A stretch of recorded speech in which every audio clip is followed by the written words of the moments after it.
Unless it's anybody. Talk about there. Yeah. I'll go up there. Go ahead. This is stop anybody else. What a great guy. You.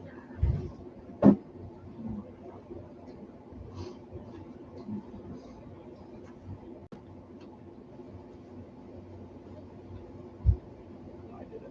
We don't have to go through the That's a ordinances. quote from Blazing Saddles. What a great guy. Madeline Kahn talking about the sheriff. Yeah. And she has this funky German accent. What a great guy.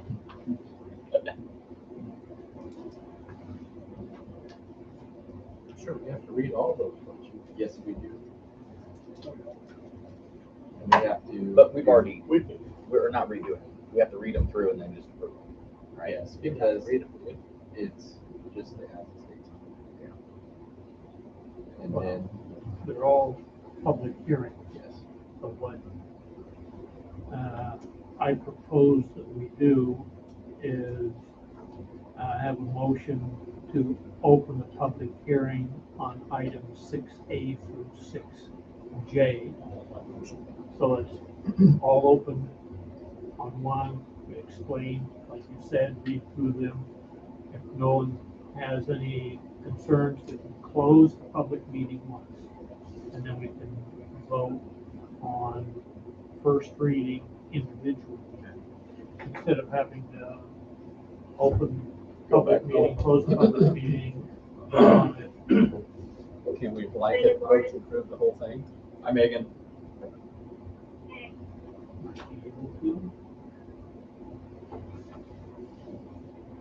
Well, that was so hard up for something to do. I went through it, compared this. So that's not being hard up, that's just being responsible. Okay, it's called being retired, folks. Oh, having 10 minutes here and there. Hi Wes.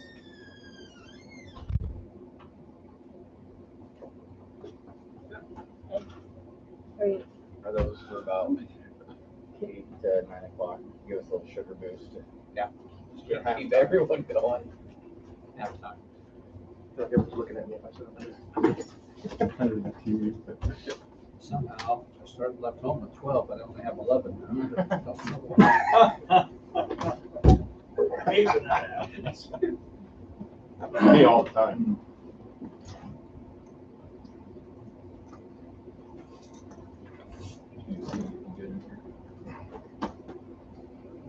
Dubs.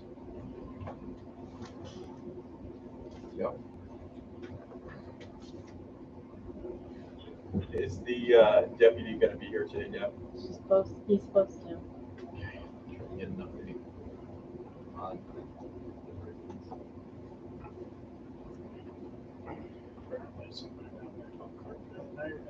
Burglary.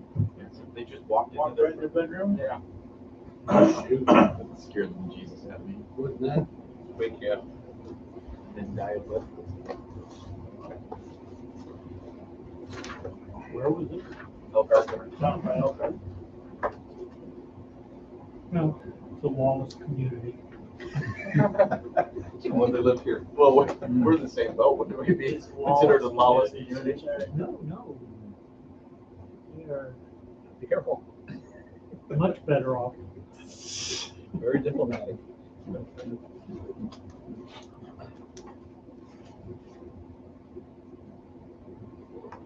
We have a Story County sheriff, not a Polk County sheriff.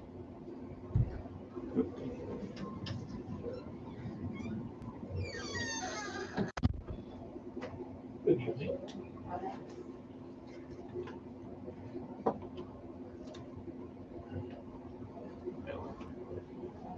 Let's do it.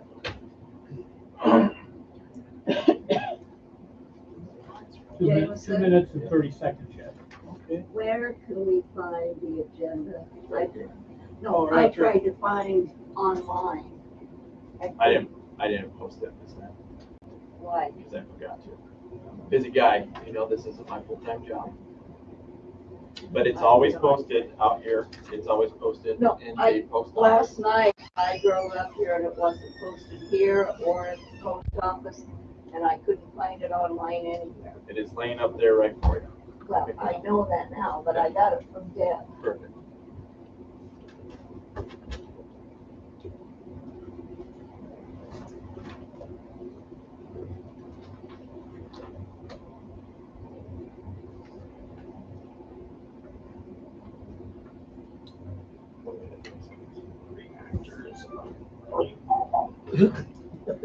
That's compared to, Nuclear the- reactor is up and yeah, running, the flux capacitor. flux capacitor.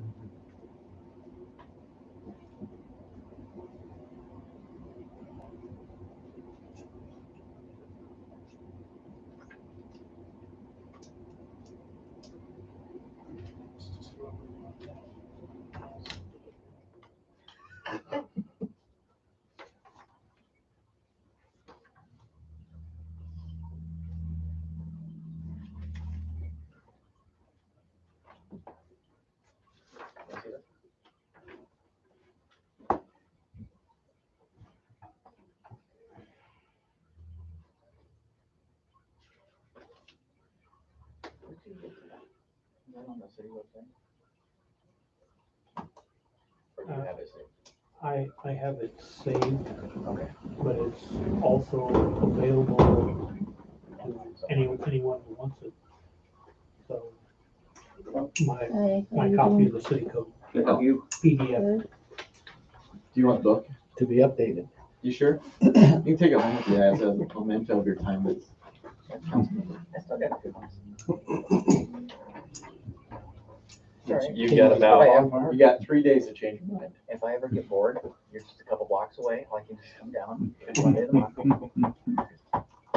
All right, I got 6:30. We'll go ahead and call the meeting to order. Roll call. Steve, Yes, Alex. Yes. Megan, Yes, Doug, Yes. Ken. Yes. Approval of agenda in front of you. You have the agenda. Are there any additions, subtractions, corrections, changes that need to be made? I suggest we move 7D up as far as we can. 7 o'clock, is that what you want? Is Chad coming? Yeah, I think he's gonna be around 6:45, but I'll double check. But yeah, that would be appreciated. What was that, 7D? 7D dog. so moving it to, right after citizens forum.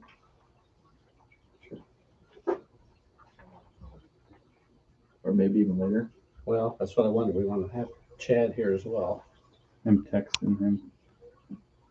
Well, we'll be at 7D in about a minute, so maybe, Let's move it after Two. departmental reports. yeah. Okay. There's not much there. Okay. 7D.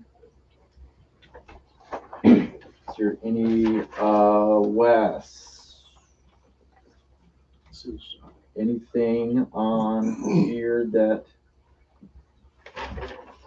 7G, yes, that's what you want from me on that one. Yeah. Oh, so we can get rid of you too? Well, I asked if I could. My kids are home alone because we're divided tonight with sports stuff, so. My 14-year-old boy's first time babysitting alone, so he'd have to show up early. Move, the agenda be amended to have 7D and 7G, before 6A. That's a motion made by Steve, Second. second by Ken, discussion. Hearing none. Alex. Yes. Megan. yes, Doug. Yes. Ken. Yeah. Citizens forum at this time. We will welcome any public comment of anything other than what is currently on the agenda. You forgot to roll call. Perfect. You started with me. Did I? I just, Yes. okay, there we go. Jameson, where is the agenda to be posted in the future? We're under I know. citizens forum? Yes, No, out online, there. online. It can be posted on Facebook if I have time, but I'm the only one that has access and does the Facebook. It So used no. to be on the City of Maxwell website. Why is it not on there? I don't know, It I've hasn't never had been on access to there that. so I forever. can't tell you. Will it be on there in the future, Deb? Depends if I get time. State law only states that it has to be in 2 public places, 24 hours prior to Correct. the meeting. over there And in this office. no place was at 24 hours. As I said, it wasn't here, it wasn't at the library, and it wasn't online. We'll double check that, So, and we will try to do that. Essentially, this is an illegal meeting because it was not posted 24 hours. It was posted. I put it up. Not, I wasn't there last night. Yes, it was. No, it was Because I not. put it up Friday. It was not up there. Yeah, I have approval of that. I have a picture of it if you'd like to see, Fine. and the one at the post office also. So If you would please Essentially, send that this to is me. The I illegal. would post appreciate office that. had extra ones out on the table. no, 24 hours prior to the meeting. That's what she's saying. It was out there No, it wasn't. Friday with I've got extras on them. pictures to prove it. And now what I'm telling you is that send those to me so I can I take a look will. at them. Perfect. I will send them to you, but this is essentially an illegal meeting, Okay. guys. Because it was not posted 24 hours. Anything else? Hearing none, we'll move on to item 5A, Sheriff's Report. We went ahead and we passed that around. Anybody have any questions on that? The town hours and stuff is probably gonna be a little high, obviously. Due to the vehicle burglaries that took place throughout the county. Do you have any updates on that? Not really. You got a lot of people have asked. There are a lot of moving parts into it now. Obviously, a lot of communities were hit, so there's a bunch of detectives in the area. Our detectives have processed numerous cars, and they've done what's called like a geo warrant essentially. And they've worked on getting warrants other places. So there's a lot of moving pieces, It's not there. but nothing It concrete has been. Ma'am, Hold on a ma'am. second. Sue, please have a seat. Second Cynthia, have a floor. seat. Oh, you're mad because you're wrong. Please have No, a I'm seat. not. No more I'm busy. discussion. I apologize for that. You're right. That's fine. Usually taking place this. You guys probably heard this too. 1 a.m. to Sue, 4 a.m. please have area. a seat. This was last night. Sue, Sue. please have a seat. I will. 1 a.m. to 4 a.m. is kind of the time frame. 99.9% of them are unlocked vehicles.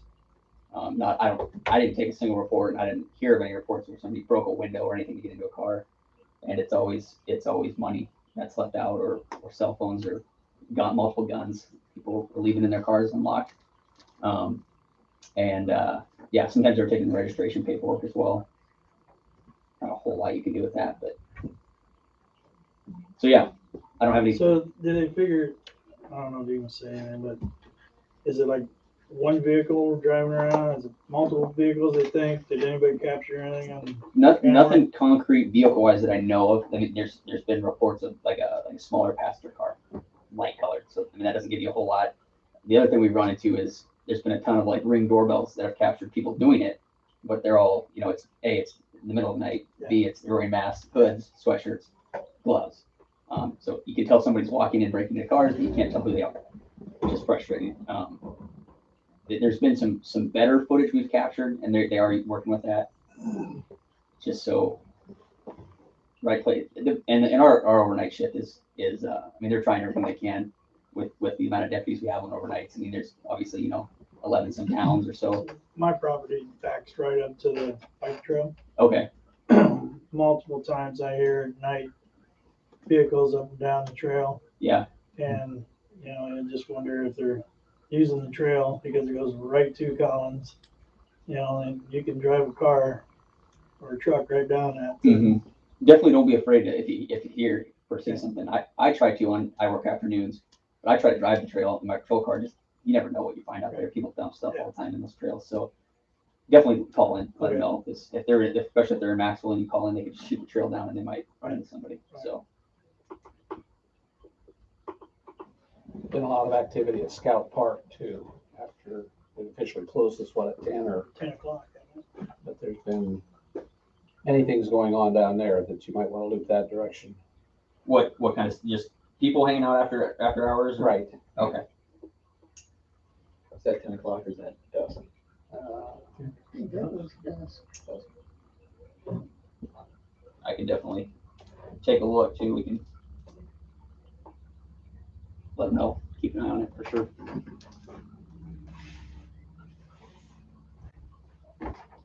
Anything else for Story County?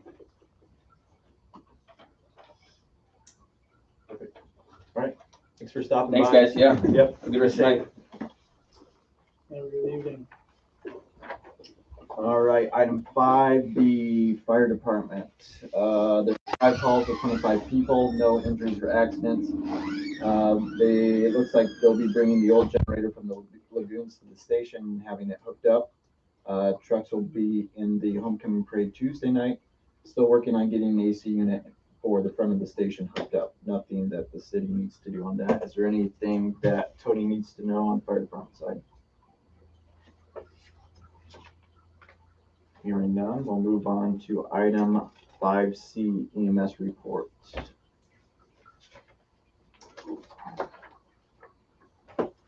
They had 11 pages out, 5 were responded to. EMS per call was 1 to 4. Fire persons to assist 1. Cambridge to Maxwell was 6 times. Monthly truck check was complete. CQI report was completed. No maintenance, nothing from the city council. Did we get a bill from Collins for the second? Did we get them every quarter Cambridge is every quarter, I believe. on Cambridge? Yes. Did we get, Did we get that one? You guys approved it. It was in the bills, Last month. yeah. Anything else for EMS? Hearing none, moving on to the library report 5D. Looks like new business. They discussed chapter 11. Budget was reviewed and approved. Oh, they're going to send out survey questions. Let me look at this one. This one's going to be easier. Okay, total books, 195 books checked out, 123 movies were checked out, 164 in attendance, 119 bridges checked out, and 75 items on hold. They're currently by appointment only, Monday 10 to 3, and open to the public Monday, Tuesday, Wednesday, and Thursday 4 to 7, and Saturday 9 a.m. to noon. Continuing board training, continuing cleaning and sanitizing. They have grab and go activities for kids, continuing to work with Friends with the Library, and summer reading program finished with a total of 30 kids participating. We're going to continue to clean and sanitize, continue learning for the board to operate the best it can. They were in the Old Settlers Parade. Miss Iowa visited the library, and they are accepting applications for a part-time clerk. Anything for the library from the council?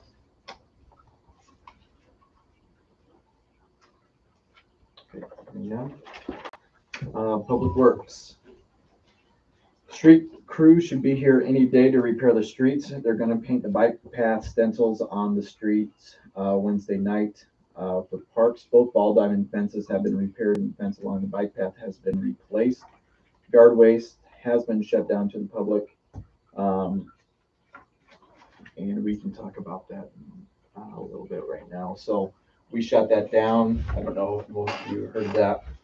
We had people illegally dumping fence posts with nails in them and some asphalt shingles as well. So we decided to shut it all down.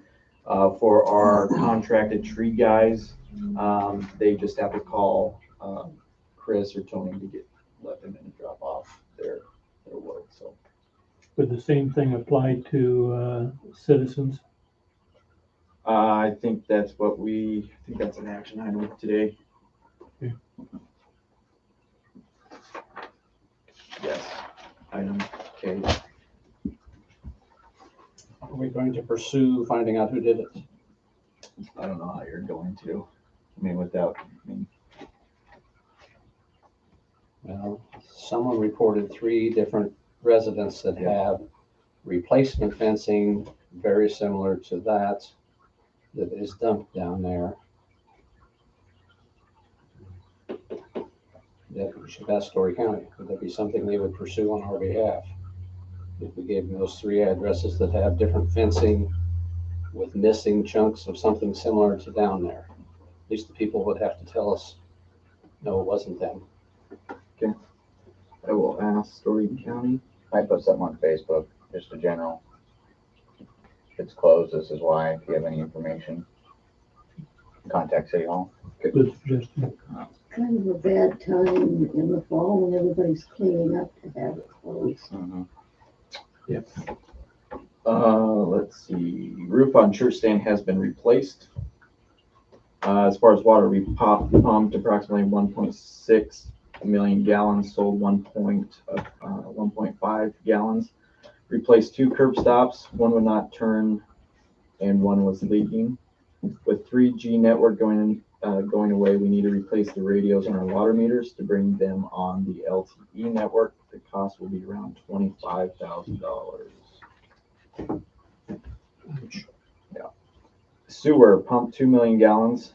Cell number 2 is covered and polishing reactor is up and running. Cover for cell number 1 should ship on the 23rd and UV should be up and running tomorrow. We need to make plans for open house at the lagoons in spring to show everyone what the higher bills went towards. Others, flowers were picked up in the cemetery on the 3rd. Set of forks for the new cat will cost $4,000. Chris is working out well. He is able to do morning rounds by himself now. Anything for Tony for Public Works? I didn't get a copy of that report. Is there a copy laying around here someplace? I did Oh. put it in the packet sitting there. Pardon? Did put it in the packet sitting there. Okay. Extras. There should have been some extras sitting right there.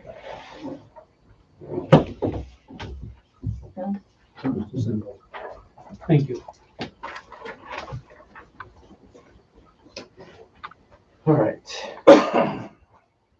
Nothing for Tony? Okay, hearing none.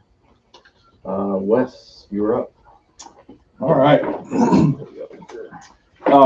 So Baldwin Street, we're progressing on those final construction documents. We've got a schedule, planned final submittal for October 15th this year. So anytime after that, depending on what is determined for funding and schedule for bidding, we can look to proceed with that on your guys' schedule. I did speak, there was some discussion last month on the CDBG funding. I had a question on when you're eligible and uneligible, so I spoke with Simmering Corey, and did find out that the city is limited to 1 CDBG award per round per program. So, which means every year you can do another CDBG program. The one you're on doesn't have to be closed out. If that makes sense. So 1 per award period. So our last award period was 2019 or 2020, but regardless, the next award period. So we could look to apply for some more CDBG funding if it applied to the work that we're doing. They do have different programs with that as well.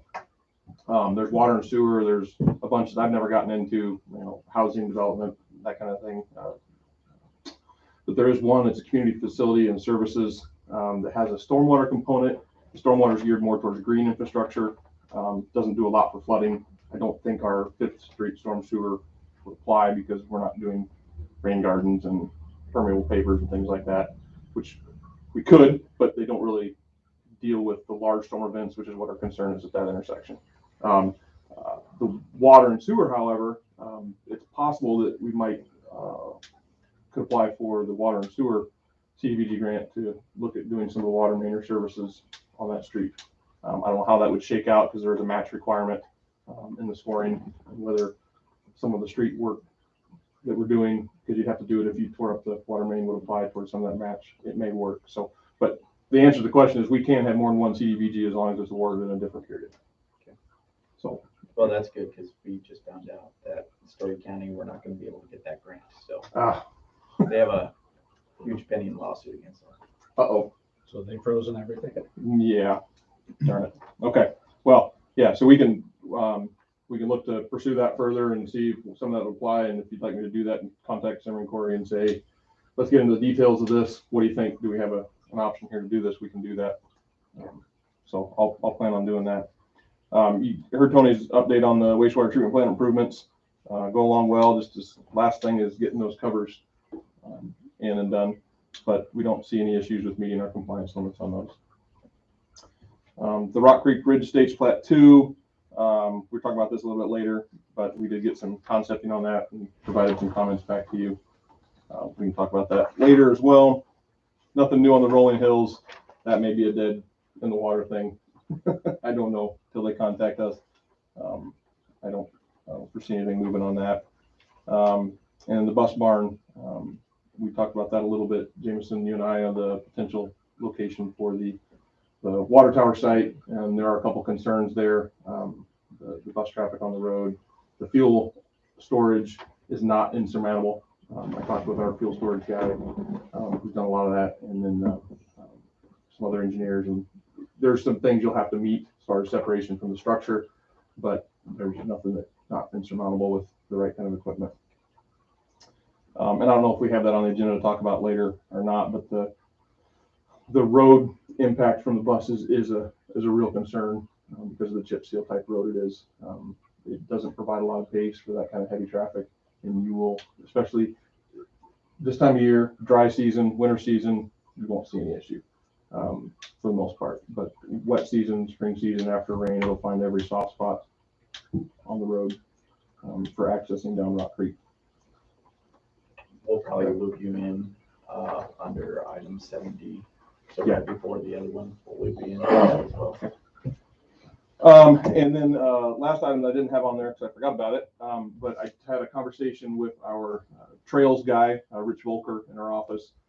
He does a lot of work with Story County on their trails program, and they've got a lot of things that are moving and shaking on the trail side for Story County, and wondered if you guys would be interested in having him come in and share what some of that might mean for our trail connection, trailheads, trail through town, that kind of stuff. He wasn't able to make this meeting.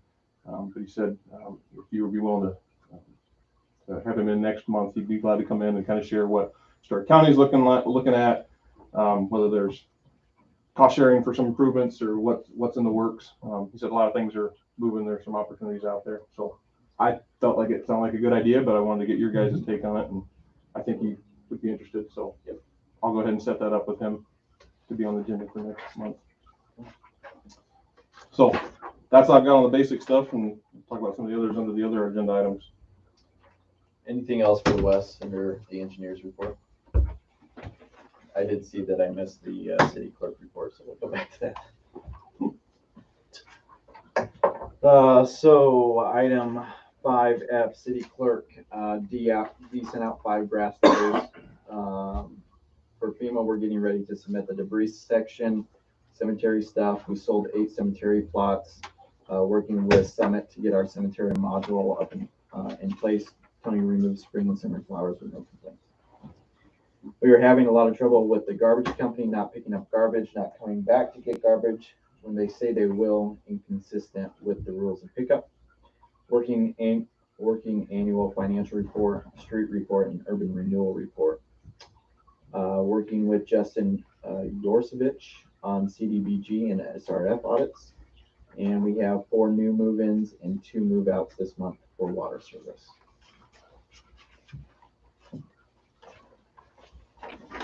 You can see that there was a complaint in there.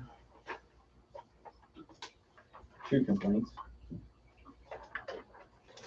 It's like a dog jumped fence, corner of Short Street. Black pit bull was biting at this person's feet while on bike. Lighter tan pit bull went running to Larry Basie's yard. And the house south of Pat James across from Doug's has cats and baby cats running all over, and they are pooping in churchyard.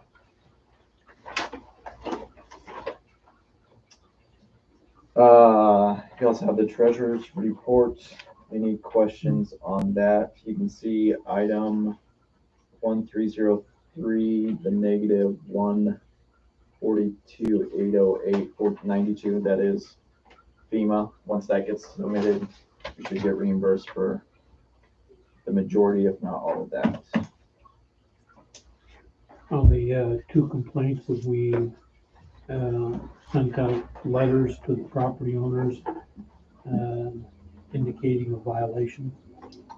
Yeah, on the dog one. Okay, The cats, baby cats, I believe was picked up by animal control the other day. okay, thank you. Anything else for Deb and Danny?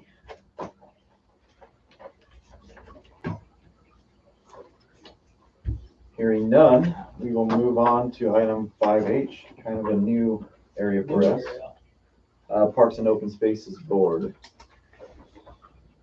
I don't know if you guys want me to read through all of this or what, but they're talking about putting in a Gaga ball pit. And I think that is being donated. They're still working on design, planning, and cost. They've been planning to fundraise this fall and winter with estimations of $1,000 at the time. Bandstand, looks like they have rescheduled the initial meeting with Don at Snyder. The meeting is now September 8th at 6:30, so that was last week.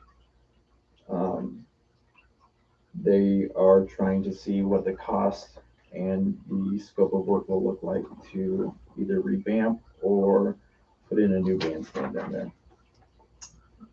Park Trust, looks like Lauren spoke with Deb. She's moving forward with a Park Trust account. There's nothing for us to do to complete this. We'll be in touch with Deb on this. Well, there's nothing for the Parks Board to do. Correct. A council issue. Yes. Memorial Tree. Working with Laura and her family on a good time to have their memorial tree planting, I believe, is this Larry French. Yes. Larry and Kathy French. Okay. So they will be doing that on the 26th, and there will be a ceremony involved with that with the fire department and EMS. Flag football. Dee is working with Jill on the future flag football field location, and they will utilize the new area for next year's season if all goes well. Park trash cans. They're trying to pick out some new trash cans, and then the bike stencil. And as you know, looking at placing, those are going to be done on Wednesday night. Questions for the Parks Board? The Gaga ball pit and the flag football, before a place is selected, they need to get approval from the city council.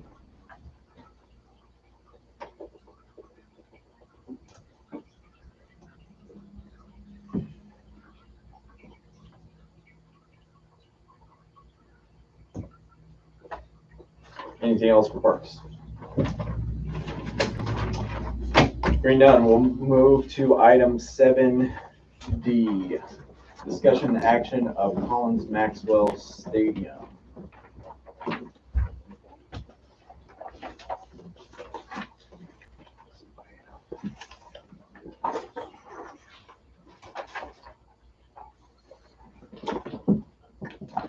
So there are several components with this discussion and action item. There is actually an alleyway that goes into the middle of the football field that the city still owns, that we just informally vacate. The other component is, I believe the stadium goes into the right away. The new stadium. Will go into the right away. The platform, the foundations for the Bleachers. Yeah, I'm having a brain fart here. Yeah, they basically go to where the existing fence is, and the existing fence is actually in the right of way. So our recommendation was just to skinny up and vacate a portion of that right of way to allow that to be completely on the school property, So that was number 2. Number 3, we'll get into the weeds here a little bit, and that was discussion, or part of that is the discussion of the location of the bus barn. I believe Doug and Steve, you guys were having that conversation about the possibility of having that on the water tower lot. I'll bring that up here on the weekend.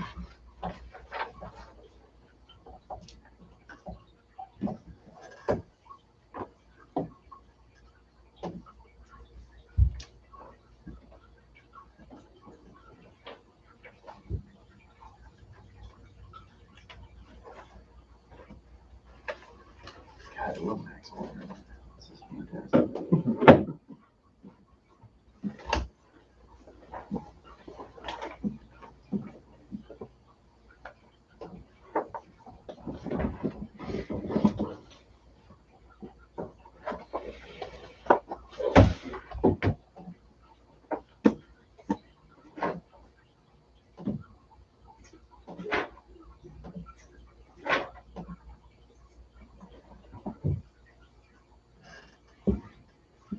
I believe that's the lot that you two are discussing, correct?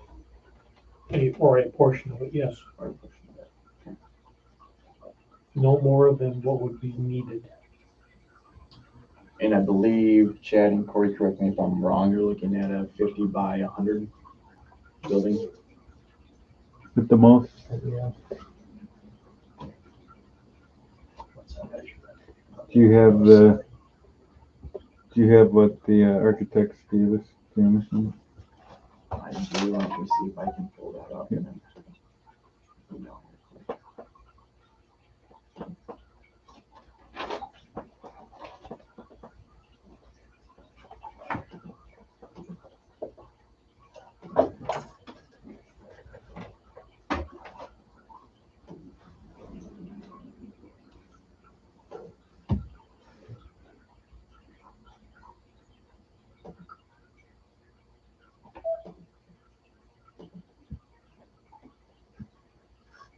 So Wes, the concerns right now that Steiner has is not necessarily the placement of it, but the fact that the roadway, correct? Yeah, based on your conversation the other day, the issue we have is we've already got concerns about sight distance turning out Rock Creek Drive onto 210 there.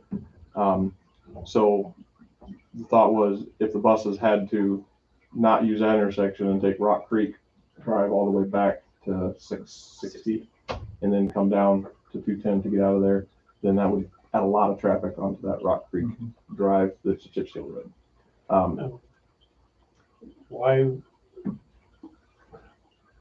Why would we permit that?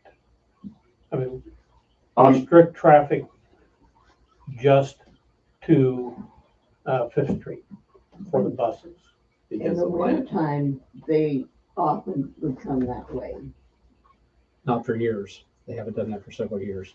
They had a stop or two out there many, many years ago. Okay, well, I know when I was over there, there was but it hasn't- school bus going hasn't been that that way. way. I mean, if you have a pickup, then yes, you have to Yes, be on the road. but currently there is no reason. I'm wondering, I've been timing cars coming over the hill, sitting down there. Yeah. And it's 10 seconds. If a car, well, now somebody coming 80 mile an hour, of course, less than that. But I even had my wife drive it. And at 40 mile an hour, we have 9 to 10 seconds. And if you can't get across an intersection, and maybe straight across would be the best thing to do, but I hate to think we have to go clear around. There would be a block there that would get extra traffic, but realize these buses are going to be empty. They sit higher, much higher, which gives you more view over the hill than does a smaller vehicle. So I don't know that it would be that dramatic of an issue. Yep. Now, I do know Polk County, right north of Bondurant, I gotta go find it again, but they put a sensor in the road that puts a flashing light if somebody is coming over the hill. And that'd be an option that we could certainly talk to the state about. It's a state highway. We'd have to get their blessing or their cost to do it. But if we are concerned about that, You know, where they position this, I don't know that in my mind is the best approach. I think dumping right onto Rock Creek to the southeast, where the bottom right side is, to me, makes more sense. The old farmer in me says snow and ice accumulate on the north side of the buildings and don't melt until March. And that's just exactly what we're asking by putting it this way. Is that 50 by 100? That looks more, Yes. that is, okay. Question, where is the entrance to that new development that you guys have been talking about? Isn't that entrance right there by the water tower? There would eventually be an entrance right where this, thing is, right where the bus barn is coming out right now. If you. You can kind look of see at the road. Image above you. I have to do that. Yeah. The, Magnifying glass here. where the drive is shown, that's where the road goes. Up to the water tower. Only just go beyond. If there was some flexibility, that space, that barn could be turned all kinds of different ways. I think our architect was trying to get in the corner. So, I mean, if this were to move forward, we would probably want a conversation of, well, can we fit the bus barn where you're most pleased and we're most pleased, and then work the boundary around it versus being stuck on the property boundary, if that makes sense. Because to me, I agree, I would turn it a different direction, minimize the impact. Let's as much. try. Yeah, keep it away And from that road. Might get the, fuel storage a little bit further away from the, housing on the south. Yeah, and I'm not sure what our fuel storage has to be. Weren't the buses gonna fuel all that? Big Collins. So I think there won't, like now we have tanks. It's cheaper for us and the buses go to Collins anyway, just to fill it at the station there. So they may not even be there. There'll be an oil drum, I think, but that'd be pretty minimal. Yeah, okay. I like your idea of a light over the hill. It makes sense to drive the buses up around if they could come. I've driven that hill several times too. You're gonna need something to, number one, warn people to slow down. And I like your idea of, you know, to warn the drivers if somebody's coming over the hill. Probably it's a long process. Yeah, and we've looked at that, and we can certainly look at it again, and this may change things too, because I know when we looked at it before, we were looking at just residential development, traffic loads. You know, so I can take it back to Greg and say, hey, what does this change for us? It is a pain to go through the DOT to get anything installed. I mean, it took us 3-year process. a year to get signs moved, you know. Yeah, they did do it. Yeah, they finally They did. finally did, but it was a Nobody pays long time. attention, but they do. So, but we can certainly revisit that and just, Between this possibility and the 25 plus houses that could be up Yeah. there, we've got. I think a the lot more buses leverage. might trigger that more than anything, because then True. it's a different traffic load. Buses will be empty. And They'll you- be- Still, We don't have to say Yeah. that. well, yeah, we don't say that. You, No, we you don't have to said say you timed the traffic, it was 10 seconds. If a vehicle was traveling 40 miles an hour, which is 5 miles over the speed limit, because it's 35 miles an hour. A little Partway bit up the before hill. the top of the hill, Mhm. all the way through that area. So, yeah, maybe we can get it down to 30 miles an hour and some additional signage and some additional enforcement. You could have the sheriff sit down there at that intersection and catch everybody as they come over the hill. It's not just over the hill, because I know after school or after games, they hit the middle Oh, Of- absolutely. and they just go to hell and up that hill. Absolutely, which is why you have the sheriff sit down there, and they don't do that. They drive slowly because the sheriff's down there. Well, you gotta do it when they don't know, because it's terrible. And it's all summer long too, so. I think regardless, I think you'd want to look, if you're gonna have a bus barn there, you'd want to have access to short distance. Because, you know, I agree with you, the whole issue there stems on your site visibility and the ability to make that connection. And I would not recommend having them go up and around No. the other way, because that's A gonna whole be lot more murder on your road that road. we'd have to maintain. Yep. From- The short section can can be done. You'll have some additional You're gonna maintenance. block- it's gonna Even be some unloaded, extra you'll have a attention. little bit more often, but the long stretch would be a lot more of an issue. If they turn that so it faces the east, our drainage system up there is essentially an open ditch.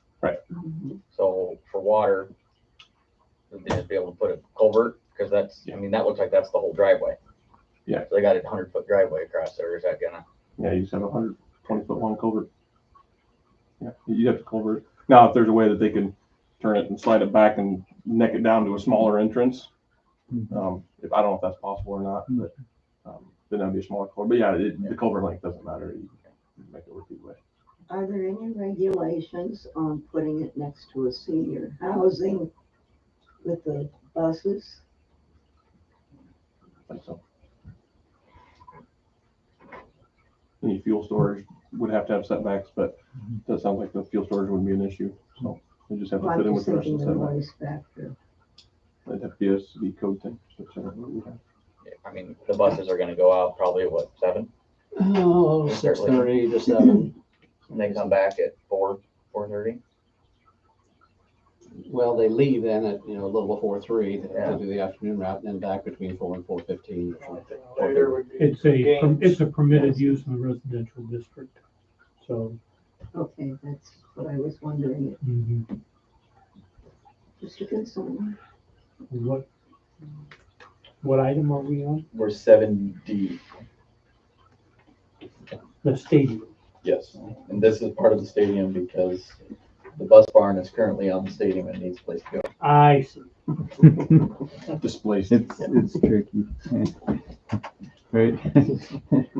So the question, I know the Parks Department was looking at that area as a potential miniature golf area.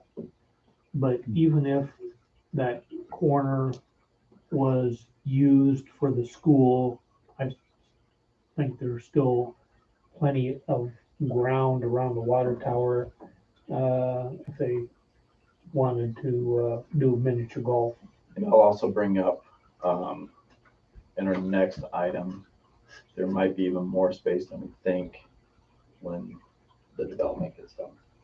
Yeah, they're talking about potentially a half a lot or something Yep. added Couple half to the lots. north. Yeah. Well, to be discussed later. Are there still 2 soccer fields? Yes. Yes. Is there any reason Bus Barn couldn't be? Because it's on a FEMA buyout, so you can't put any structure on a FEMA buyout. Mhm. We tried that. Mhm. Right. That was plan Because A. that would have been perfect. Mhm. So I guess the action item on this is to proceed to vacate those 2, or how do I want to say this? Well, we got to vacate the alleyway and downsize the city right away around the stadium. Now, would this be all 4 sides, No, just north and south. north and south, 3rd and 4th Street? Is this the track A and track B on the map? Is that what? I believe so. The real skinny ones on the, Yeah. And then the track C, is that the alley you were talking about? Yes, the one that's going right through the middle. That goes east-west? was there another piece in there too? And there's a north-south D. Yeah, I think that was another piece, remnant piece too, wasn't it? Either that or we drive through the football field. Well, I was telling them, you're telling me the mayor could get in free this whole time? Crazy. Just drive right into the. This is my property. I'm too short for it to get much deeper though. So that is what the action is, and the other thing is, if you wish to also proceed with this concept design of a bus barn on that water tower lot, obviously, you can't make your decision right now. You can give a preliminary decision, but there's a whole process in vacating the lot, which takes about 3, 4, 5 meetings. So, Vacating the road takes that Right, long. right, yeah. And, selling or transferring ownership, of a piece of property from the city to the school, that is not a road, I think is a simpler process. But we'd have to have the attorney, advise us the correct way of doing it. Have any of the residents in the area been contacted about any of this? If- That'll be the if- next step. If the city, You, but. if the city council, feels that a vacation, is worth considering, then the council refers the vacation to the planning and zoning committee for study, and recommendation. The commission has up to 30 days to respond to the council, although I think we would ask that they respond by our next meeting, which is, October 4th. Once the council then publishes for a public hearing, to consider the proposal to vacate. So the public will have notice about planning and zoning meeting. They will also have a notice through publication of a hearing in front of the council to receive planning and zoning's recommendation and have input at that point with the council to see whether or not the vacation should take place. At the council's public hearing, the council may approve a vacation if we find two things. One, that the street or alley is not needed for public use, and adjacent property owners are not denied access to their property. We have to have a finding of both of those, and so does planning and zoning. That's what part of their study. And if they can say that it's not needed for public use and that there's, the adjacent property owners are, still have adequate access, then they can possibly say yes, but it's still a consideration of the public.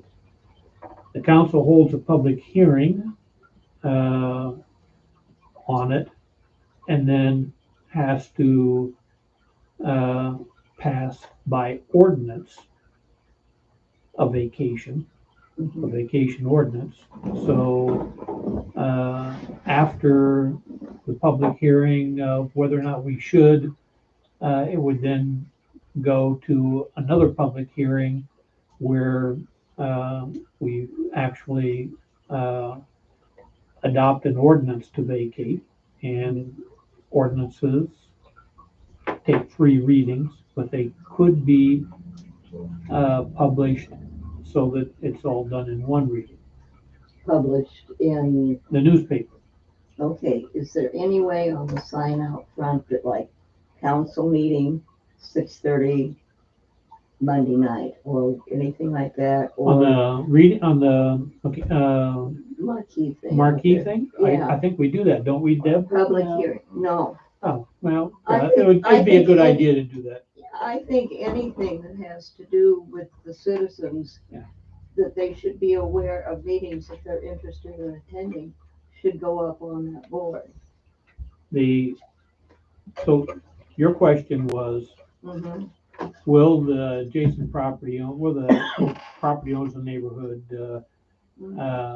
be notified? Yes, they will be Yeah. notified through the planning and zoning process Yeah. and also through the publication.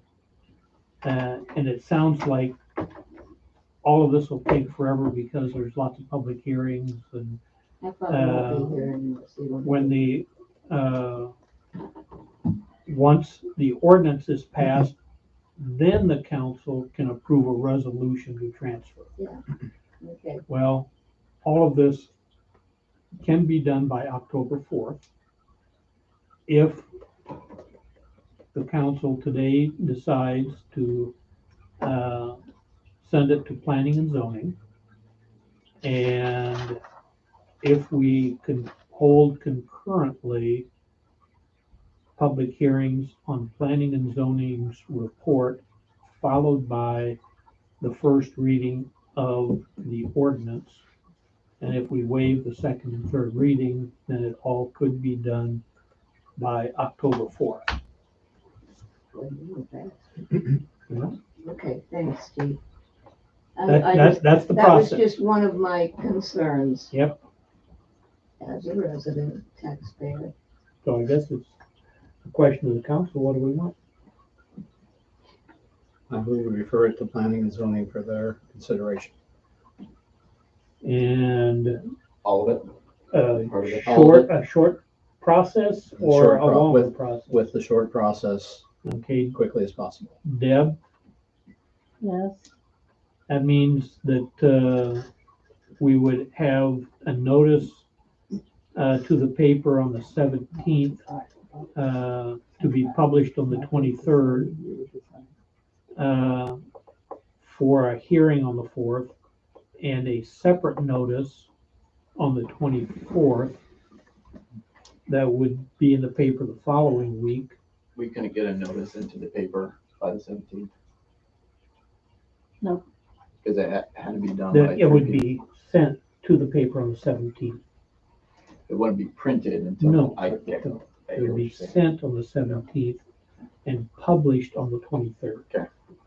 And then And it's a the 10-day the following week, well, that's 10, it's 4 to That'd be 20, so 10 days. 4 to 20, okay, I can remember. And then the following week, we would have the publication for the ordinance in the paper with a waiving of the second and third reading. So, yeah, it can be done. Is that what you are proposing we do? Yes, that's my motion. I'm gonna question that, because if we have to go to planning and zoning first, you're gonna have to, who's to We're say gonna they ask can them to get a meet. meeting in that soon, Yeah, they will have to meet yet this month. if they can. Well, if they can't, then we would have to cancel the, cancel the meetings, the hearings that are published. So Dee's gonna have to get something set up before Thursday. Yep. Friday. Yep. Okay, So that was a motion made by Doug, correct? Yes. Is there a second? So moved. Second by Alex. what exactly is the motion? The motion is to move forward with vacating. Hold on, let me find that. Four tracks. There, Tracks A, B, C, and D. tracks A, B, C, and D, The process. and to move forward with the, gifting of, let me get this. 602.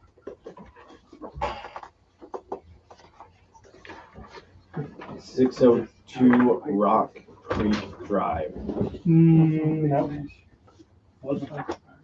That'd be a separate motion. Okay, Probably better to, do 2 separate ones. I don't care. But yeah, you need probably. Okay. So we're gonna do 2 separate motions then. Deb? Okay, just tell me what they are. Yep, the first one was to move forward with the vacancy of track A, B, C, and D for the Collins Maxwell Stadium project. And that was a motion made by Doug and second by Alex. Discussion. And with public hearings on, at the next council meeting on October 3rd for the vacation, And waiving the October second, 4th. third reading. or 4th. And do we need to say waiving the second, third readings as part Sure. of this? Yes, I'll put that into Mr. Second's. Discussion. Hearing none. Megan, still awake? Yes. Was that yes, you're still awake, or yes for your roll call vote? Yes to that. Okay, And yes to the. perfect. Doug, Yes. Ken, Yep. Steve, Yes. Alex, Yes. motion passes. Now, Reason that I hesitated on the,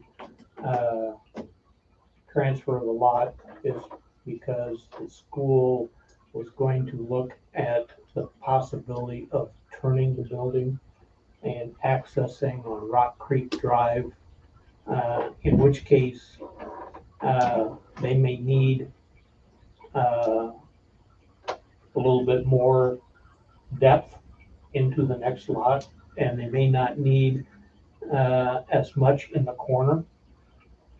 And we can certainly split both of those lots to make a more accommodating area for the bus barn that reduces maintenance, and for both the city and, the school.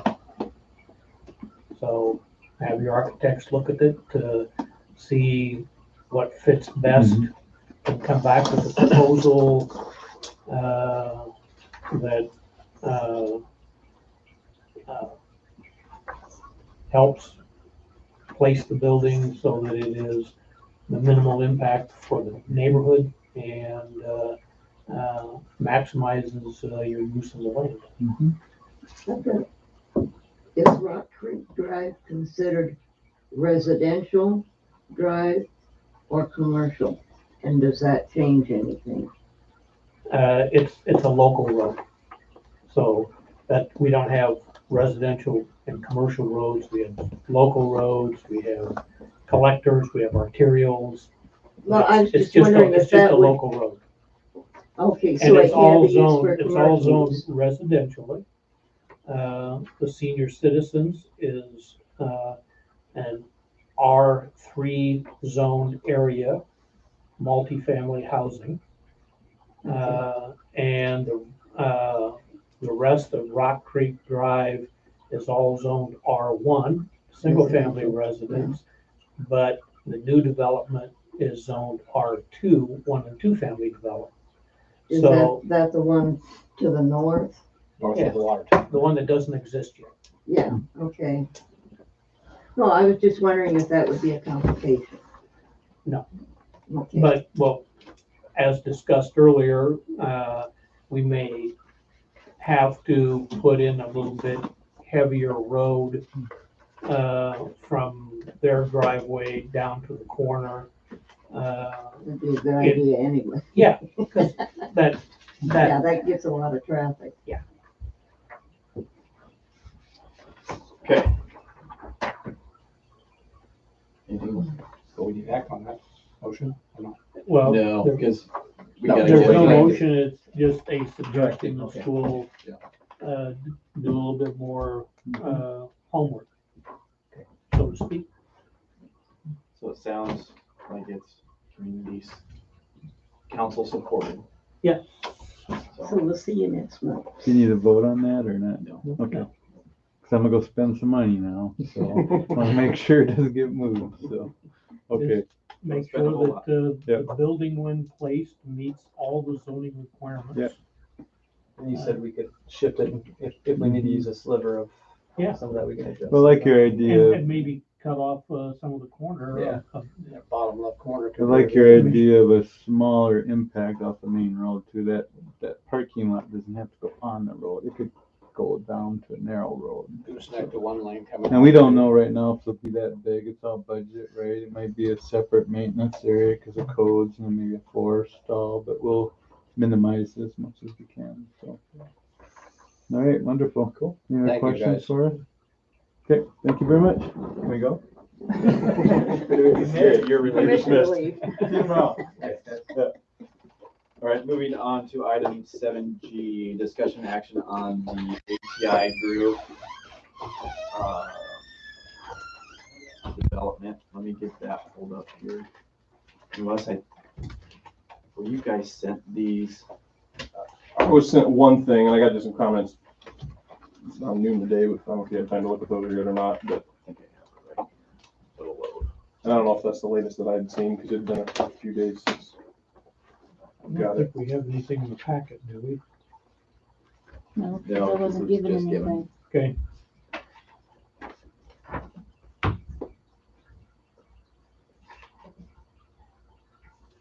Is that better? All right, so I think originally it was, how many lots? 28 lots, 24 lots?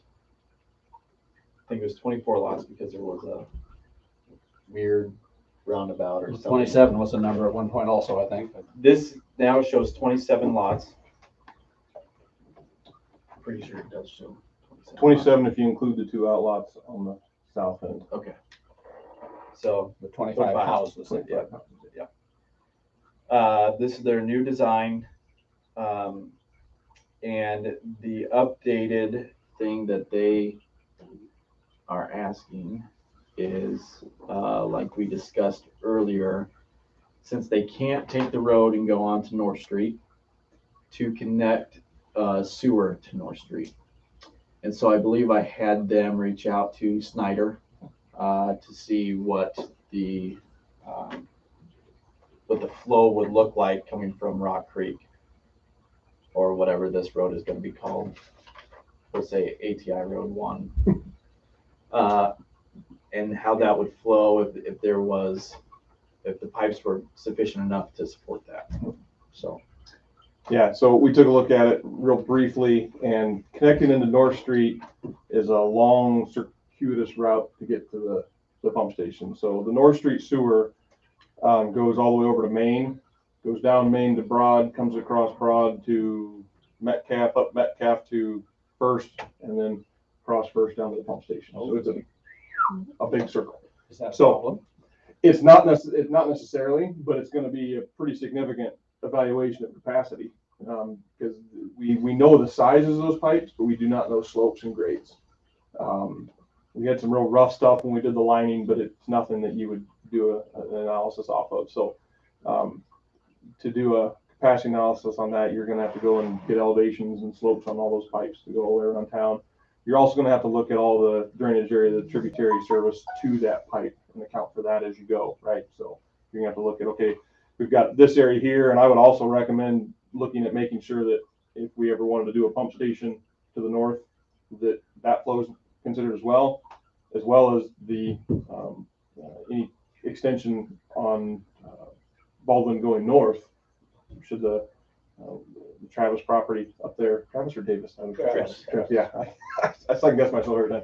Whether that area would connect into that sewer as well. So there's some future stuff that I would recommend considering, and then also just making sure that you've accommodated for all the town going through there. So it's an 8-inch main all the way down to Broad, and it turns into a 10-inch main at Broad. It could very well have capacity, but it's going to take some looking to make sure it does. So that was the sewer comment you And had. why isn't there capacity at Rock Creek, and where the road comes out at the far south? So if you look at that land, this is what they're telling me, is that I think the west side is too low.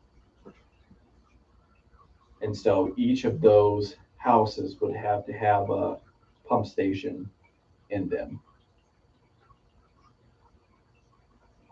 We had one on Rock Creek. If that makes sense. No, because the corner down there, where the road would intersect with Rock Creek, is significantly lower than those western, at least 3 of those western houses.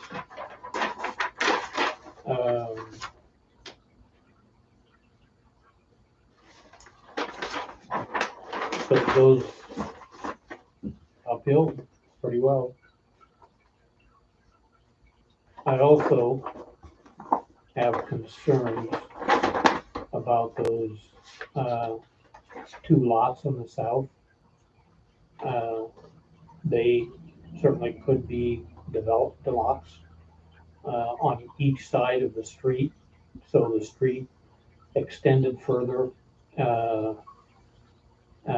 which makes, right now, you can't have the dead end that they show. So this plat would never be approved, by planning and zoning, I wouldn't think. And if it came to the council, I would never vote for it. It's gives too much, to the developer and doesn't give anything to the city. Are these going to be like Rock Creek was, that just developed into lots and then people buy the lot and build? That's the plan, but they also are gonna put up some spec homes as well. Oh, no, not there. Well, Doc Oh, put some, spec homes up in order to get started. who's, where? No, we didn't. Because we were in on very close to the beginning of it. What's ATI's plan with those southern two? Southern choose to get into the city For what purpose? parks. Because we've talked about a park by the water tower with them at one point. But I think in all reality, I think the reason they don't want to have those lots is because they may have to finish that road.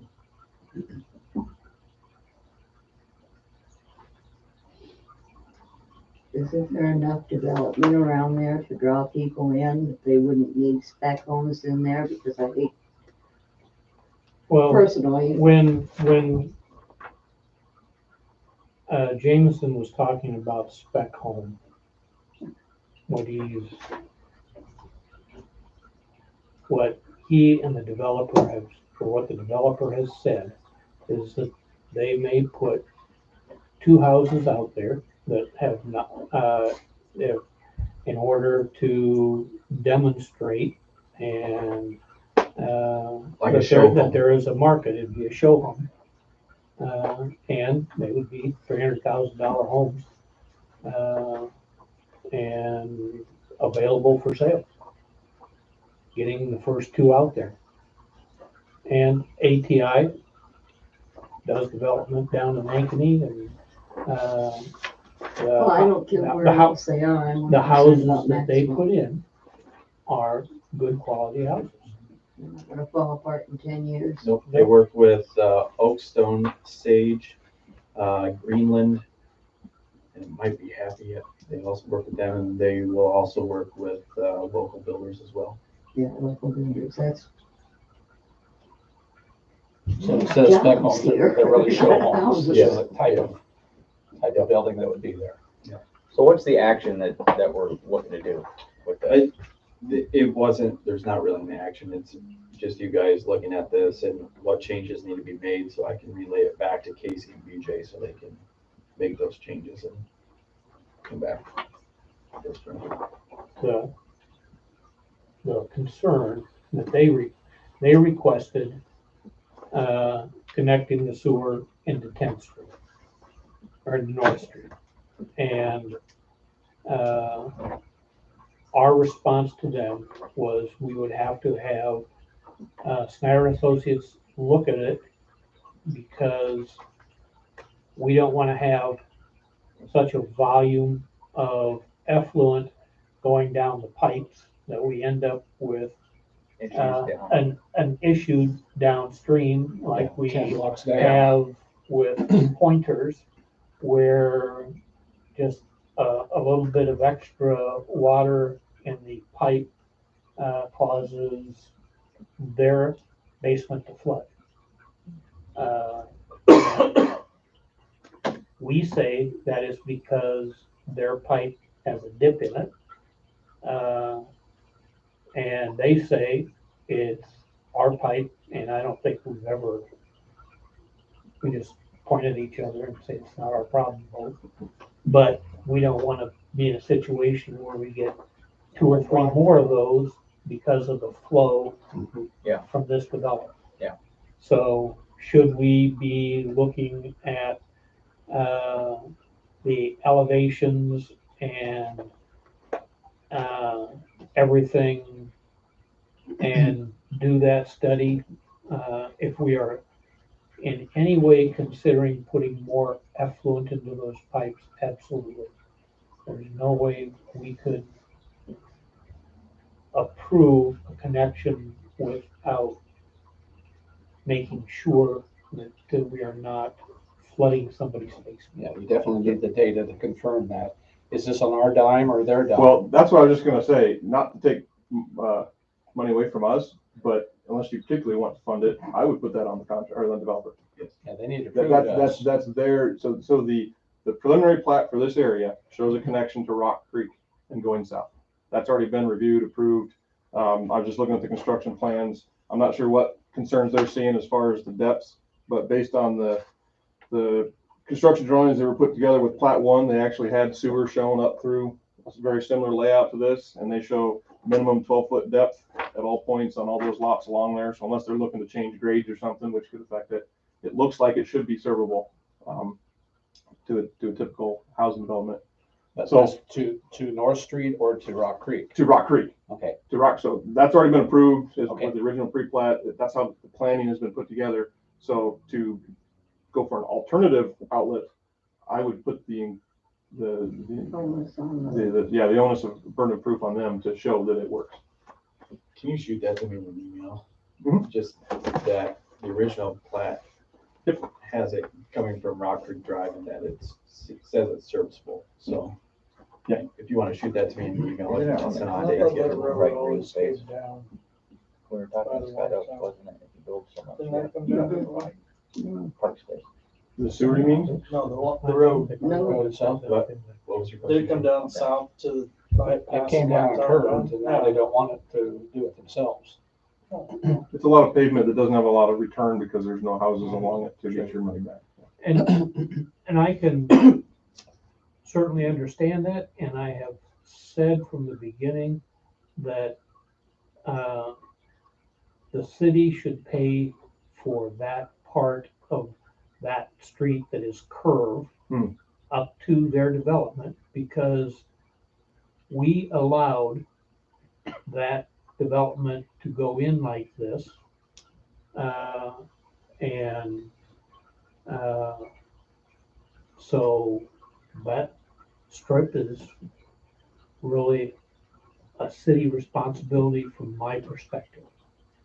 And the same with the short stub on the right there across from Pat and Gordy Smith. Would that be something that would be our obligation? Wherever Plat 1 is on both sides. So not the whole thing, but that part The where, entryway on both sides. Is that 500,000 still being asked for the Yes. city to pay? 600,000. 600. What? Yep. Why the increase in what? Because they've, instead of 6 acres, they're now wanting to develop it was 12 acres. It was So- 500,000 for half of this. Yes. And for the whole thing, it's 600,000.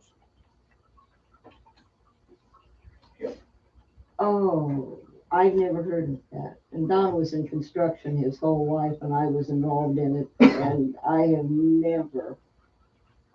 He worked with several different developers and I never heard anyone ask for something like that. If they're gonna develop it, they paid for it.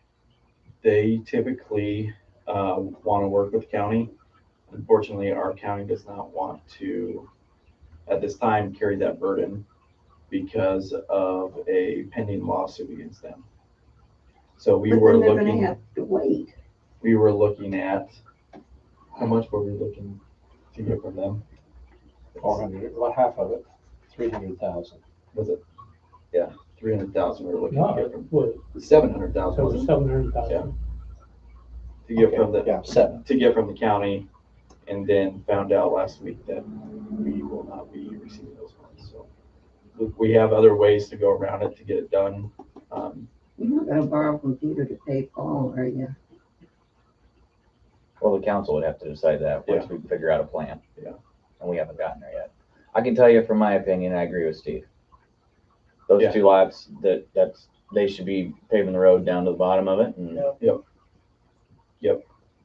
There's two lots that,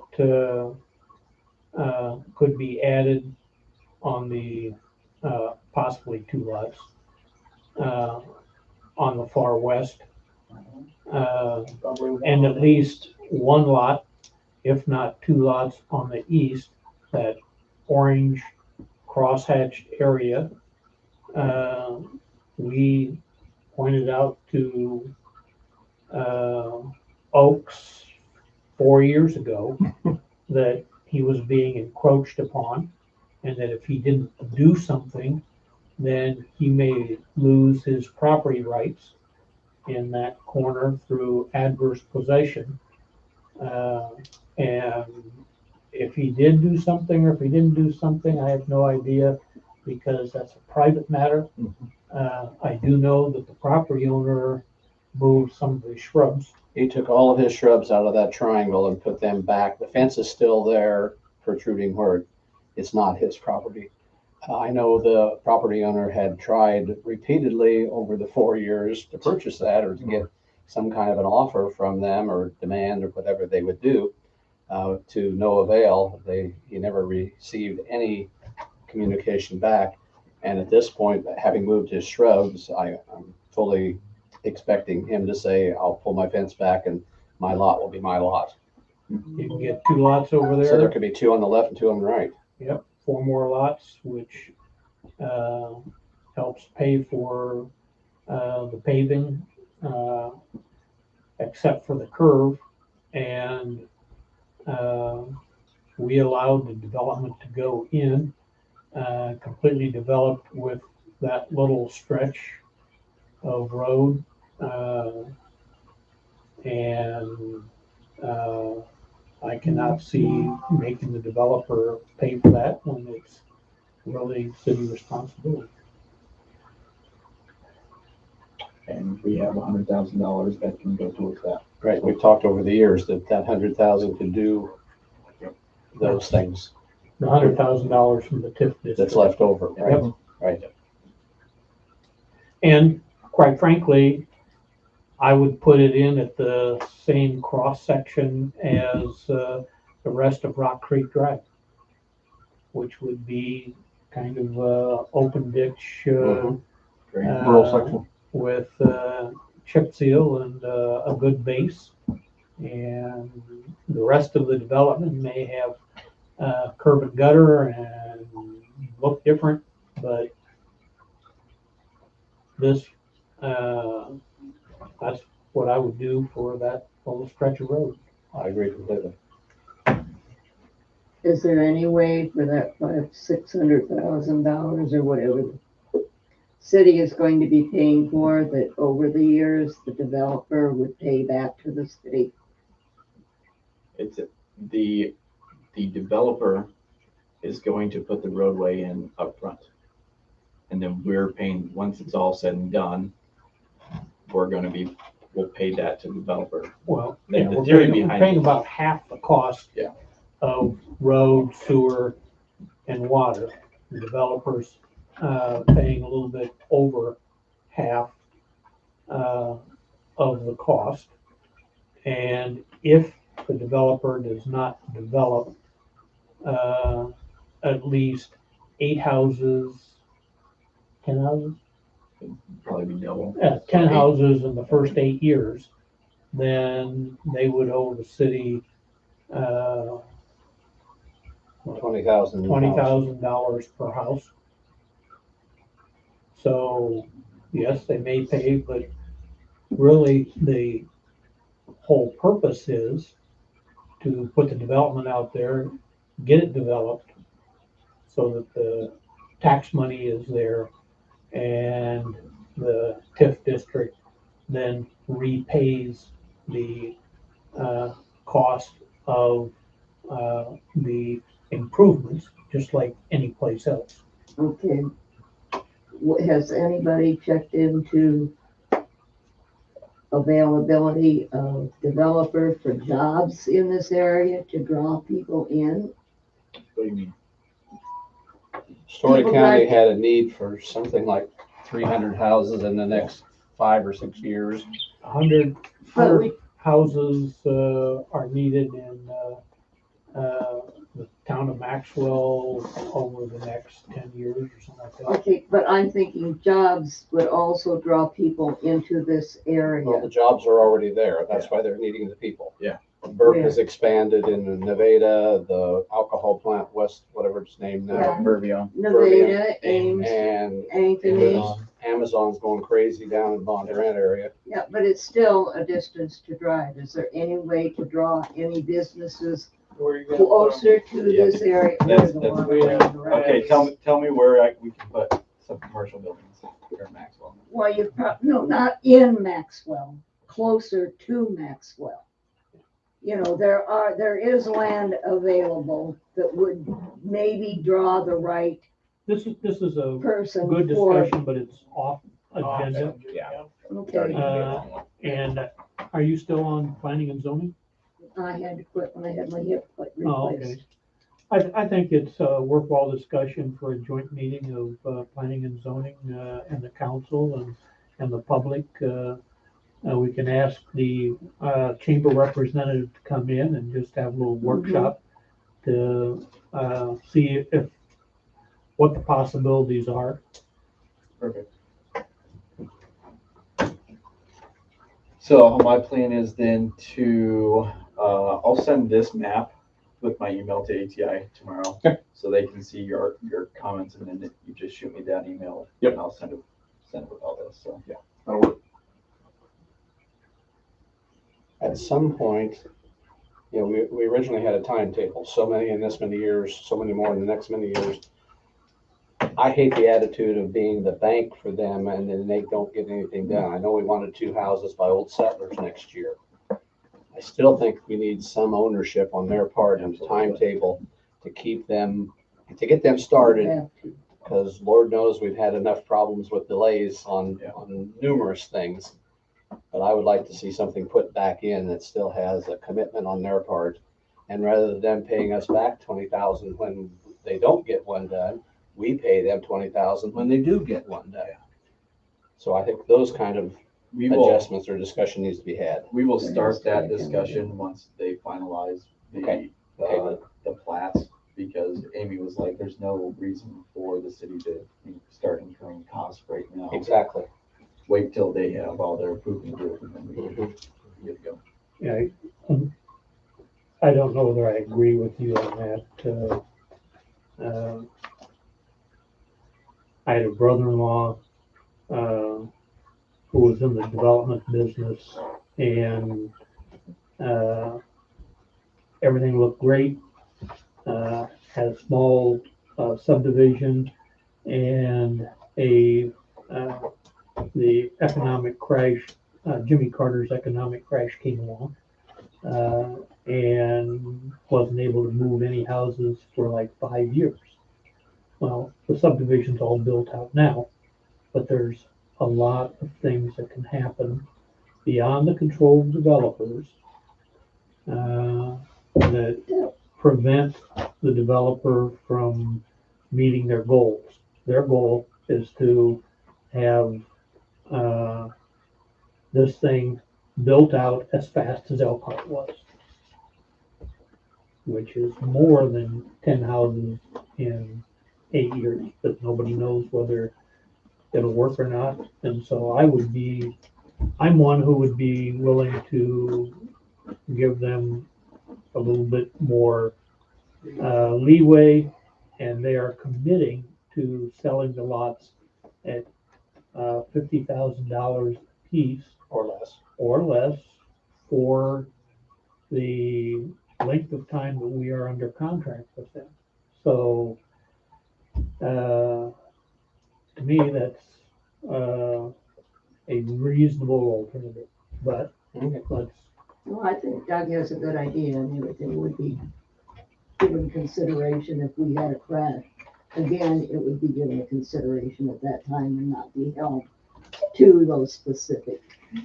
But in the meantime, they need to be held accountable. So I'll get those emails sent out tomorrow. I remember. All right, moving on. Let's get to these public hearings. I move we open the public hearings for items 6A through 6J. Second. Motion by Steve, second by Alex. Discussion. Hearing none. Doug? Yes. Ken? Yes. Steve? Yes. Alex? Yes. Megan? Bless you. Okay. Public hearing is now open for the following. See you, Wes. Have a good night. Have fun, guys. First reading of the ordinances. And my understanding is that all these ordinances are coming before us because of legislative changes that took place either this last year or the year before, and that none of them are at the instigation of the city. They're just to make our code stay in compliance with state code. Is that correct? Yes. That's correct, right, Deb? Yes. Okay. So Any public comment on item 6A through 6J? would you read the title of each one? Yes, I will. Item 6A, an ordinance amending the Code of Ordinances for the City of Maxwell, Iowa by amending provisions pertaining to animal control. Item 6B, an ordinance amending the Code of Ordinances of the City of Maxwell, Iowa by amending provisions pertaining to tobacco use. Item 6C, an ordinance amending the Code of Ordinances of the City of Maxwell, Iowa by amending provisions pertaining to abandoned vehicles. Item 6D, an ordinance amending the Code of Ordinances of the City of Maxwell, Iowa by amending provisions pertaining to standard penalty. Item 6E, an ordinance amending the Code of Ordinances of the City of Maxwell, Iowa by amending provisions pertaining to interference with official acts. Item 6F, an ordinance amending the Code of Ordinances for the City of Maxwell, Iowa by amending provisions pertaining to peddlers, solicitors, and transient merchants. Item 6G, an ordinance amending the Code of Ordinance of the City of Maxwell, Iowa by amending provisions pertaining to public disorder.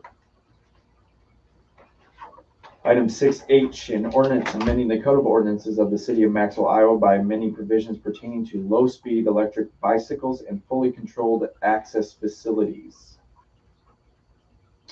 Item 6I, an ordinance amending the Code of Ordinances of the City of Maxwell, Iowa by amending provisions pertaining to alcohol beverage control. And lastly, item 6J, an ordinance amending the Code of Ordinances of the City of Maxwell, Iowa by amending provisions pertaining to failure to assist. Now,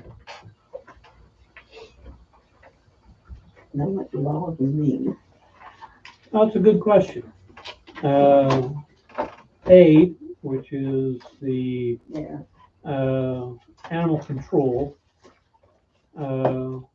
the legislature added a definition for animal shelters, commercial establishments, which shelter animals or board them.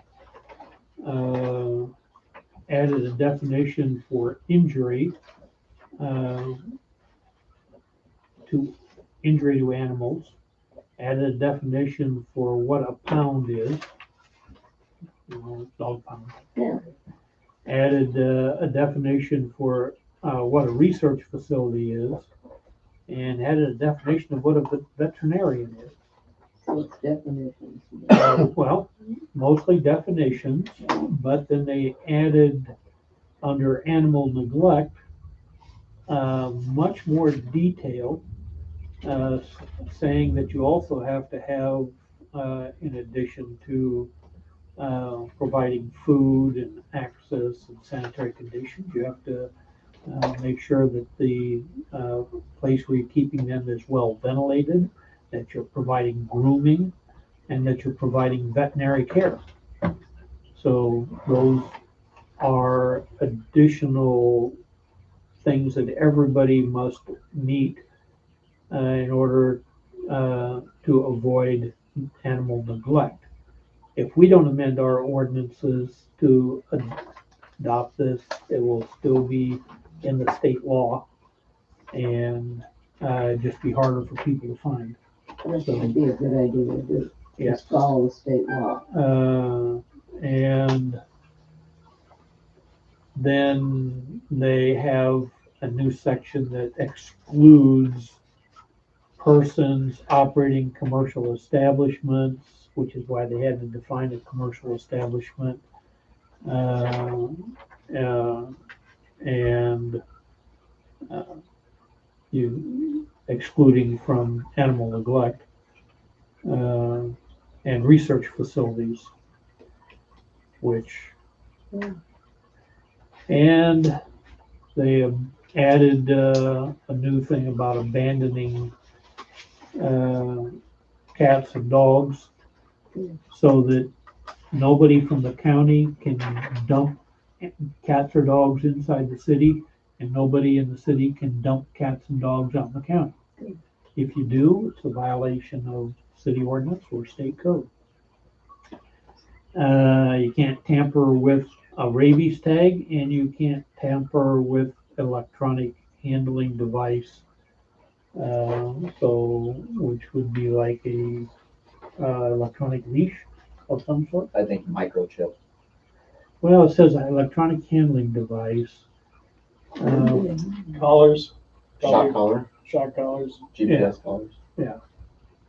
So people have them and you can't tamper it with it. Unless you're a police officer, I guess. The FCC. So that's the animal control one.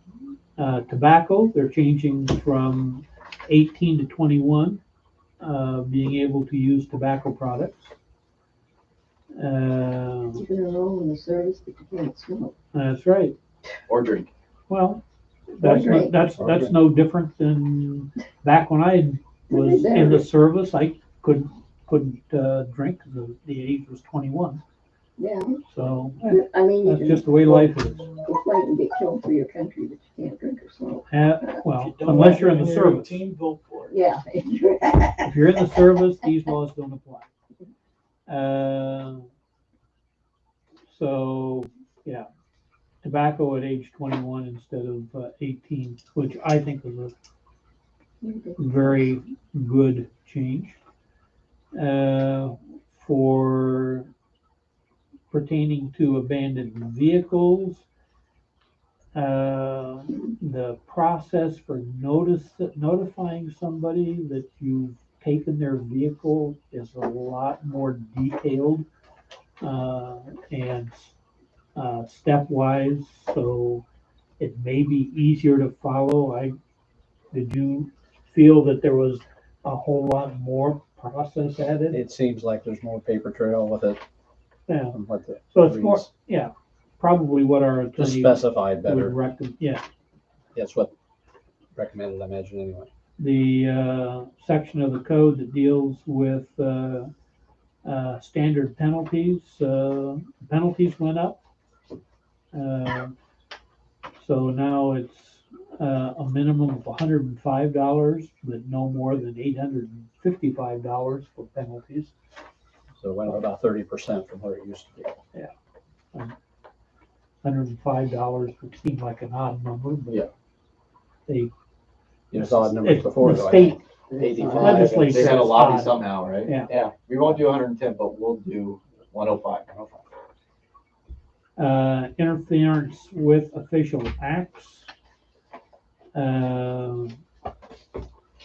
Included the medical examiner on the laundry list that wasn't there before. And that's- Okay, Oh, it said which fire. maybe we didn't have a medical examiner before, and so now we do. probably And, what you always have. pertaining to peddlers, this is the most interesting one, because our code says if you're a peddler, you gotta get a peddler's license. But then it has a exception. And the exceptions for individuals who do not need a peddler's license are the common sense type things, such as, if you're a school kid going door to door, you don't need a peddler's license. If you're, the Schwann truck, you don't need a peddler's license. Lemonade stand. Well, this adds More an to it. exception for a lemonade stand. Yes, yeah, it's now an exception legally, but before common sense. Common sense would have said, no, you don't do didn't that have to have a peddler's license, but Somebody selling vacuums would have to somebody- have a license. yes. Okay. Selling vacuums would have to The have. two a fourth peddler's graders license. having a lemonade stand don't need a license. Hallelujah. The legislature passed this have because one. some place, Over some 18. city forced a lemonade stand to have a peddler's license. Shut it down. So this Yeah, under this is 18. classic. You pass laws because there are idiots out there. Uh-huh. That's why we spend $2,000 to get them updated. Yeah, amending provisions pertaining to public disorder. The list is pretty much the same, except they dropped obstruction, obstructing use of the street is no longer in there. And that's because I see that. the courts said that obstructing the street is a First Amendment right. So it's okay to block traffic. So it's okay to block them, What about and so it's been taken out. 40.03, section 6? Is that a new one that they just put in there? 40.03. No, that was. No, our- disrespect that is was like It's always been there? Yeah. exactly the same. No Yeah, that's word for word. On section 2 of that, they put in words intentionally or recklessly that weren't there before. So your intent makes a difference. So you can have a block party and block the street without a permit. Oh, we're just gonna riot. Yeah. A Right block on Main party Street. would not be allowed, but if you wanted to have a march on the street and it blocked traffic, then Then it's okay. it's okay. Can you do a block party? Like I'm thinking Ankeny, Not without Okay. approval of the city. right? And it's gotta go through the council. Yes, The mayor can't authorize that on his or her own. I have no idea. You'd have to I ask the think so. mayor. I can proclaim a I street, think you street can. Can't be a closed. state highway. I mean, we were talking about it when we had. Low-speed electric vehicles, they added two to the list. This section of the code had 161 references to state code concerning moving vehicle violations. And so it's just this list of 161 things. Well, they've added two more. And that is low-speed electric bikes, because they adopted a thing in state code that deals with low-speed electric bikes, and acts prohibited on fully controlled access facilities, which is in entrance ramps and exit ramps. So yeah, I guess you can't hitchhike on them anymore. The one pertaining to alcohol and beverage control, well, they just corrected a typo in the hours. It was unclear if you had Sunday sales, whether or not what hours it covered. Well, they corrected that. Yeah, well, it's 6 a.m. now, you gotta wait till 8 Do you wanna o'clock. open that door and let some cool air in? Sure. Cooler out. Please, let the cats out. And failure to assist is a brand new section that says that any person who reasonably believes another person is suffering from a risk of serious bodily injury or imminent danger of death shall, if the person is able, attempt to contact local law enforcement or local emergency service response authorities if doing so does not place the person or other persons at risk of serious bodily injury or imminent danger of death. So everybody has an obligation Yeah, to call the police if somebody is in imminent danger of injury, which is another one of these modern common sense things. But now it's in code. I can't just jump in as much as everybody. Nope, you can't. You ready to close the hearing? Never. Any other public comment on that? Hearing none. Move to close. Second, Moved by Doug, second by Steve, discussion. Hearing none. Doug, Yes. Ken, Yes. Steve, yes, Alex, Yes. Megan, Yes. public hearings are closed. I move approval of the first reading of ordinances A through J. Can we do all three at once? We can't. can we? No, because it wasn't published that way, right, Deb? What? It Where was- you could do them all at once? Yes, It was. I published it so you can waive second and third. Oh, and I move that the second and third reading be waived. Moved by Steve, I think it was second by Doug. I will if I don't. second by Doug, discussion. Hearing none. Ken, Yes. Steve, Yes, Alex, Yes. Megan, I'm on mute, yes. Doug. Yes. All right, let's get down to business.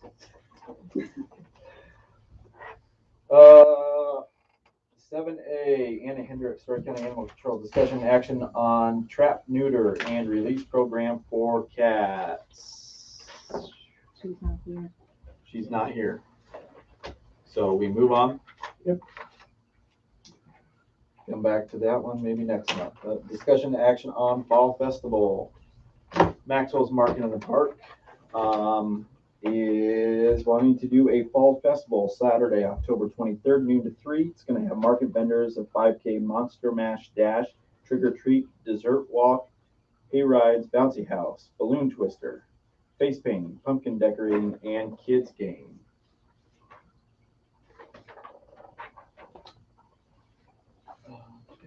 This is outside the regular market schedule, so we wanted to get this into the next meeting. It is a regular market plus some. You can see the attached draft flyer. They've also asked Friends of the Library to join in on the fun. It will likely be very kid-oriented with bouncy house, face painting, balloon twisting, pumpkin decorating, and trick or treat with the vendors. So it's Saturday, 23rd. 23rd. And the market is done at the end of September for the Correct. regular I believe season? so. Okay.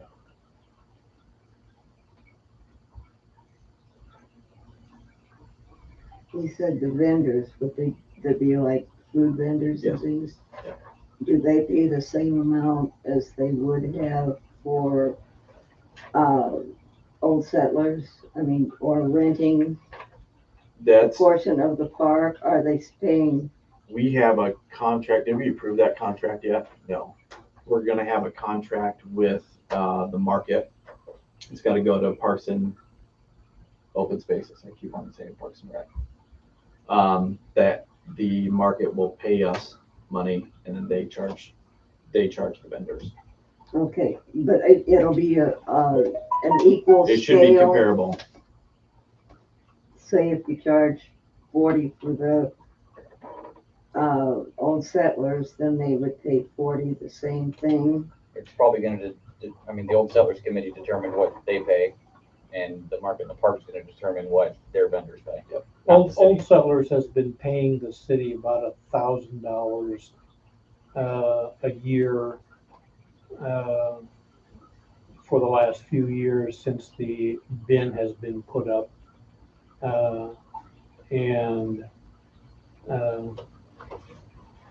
That's a 2.5 day event. So I guess I was thinking food vendors that But come in. all Old Settlers charges food vendors, and charges, and, so they collect money, and then they pay the city, a flat amount, not from any one source, but from just the income. Okay, So, a smaller event, say I wanted to hold a family reunion and wanted to rent the shelter house, but I was gonna have a taco food truck sitting out there, so we didn't have to do all the food. How would you handle You fees? pay, you pay the fee. You pay You- the you fee would to pay- How rent. much would it you would be pay though? $10 to rent the shelter because you're just doing a small area. Mhm. And Well, I guess I was just wondering, I'm explaining. oh, well, I know, but Settle down. You I have a pay, hard time doing you that. pay the city $10, Yeah, and if you wanted a vendor to come in and cater it, that would be your responsibility. The city would not collect any money. city needs to make more money. Well, if We need to they, come up with ways you to do figure- that. if you're just renting the big bin shelter, it's Mhm. $10. If you wanted one of the others, that's another $10. If you wanted the, food stand, the church stand, that's $35. We have fees. You do have fees and For all- it's for all of equitable for any individual Well, or group. What we don't have yet is a set fee for the market in the park, and we're working on a contract for that will apply next year. We gave them a little time to nurture this, thing so that it got going and, everybody can understand how big it is. Now we're looking at what it's gonna cost, for their I guess- rental. I've been thinking Yeah, I about was it. just thinking money coming into the city, Yeah. it could be an equitable amount. I'm looking out for this for you guys too. So they need approval for this. Need approval.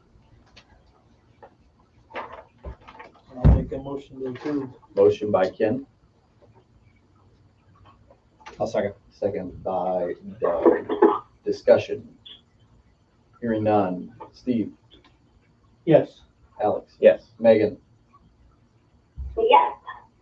Doug, Yes. Ken. Yes. All right, moving on to 7C, discussion and action on holiday tree lighting ceremony. So last year was the first year we did this. We did the tree lighting. It was a little bit different than they wanted to because of COVID. The plan last year was to have market vendors and have a whole event type thing down there. This year, they're trying to bring that back. And if you remember correctly, they are going to be putting a permanent tree or wanting to put a permanent tree down there. And they've been in contact with Stratman Tree Farm to get that taken care of. And so I don't know if they had don't think they had a date on this yet, did they? Has this gone to the parks? And what their recommendation is? Park Yes. and Open Space Board discussed the possibility of and the location of it. and location. And they were supportive of a holiday, tree lighting ceremony. Yep, holiday. Not Gotta be Not careful Christmas. a Christmas Yeah. lighting ceremony, Mhm. because,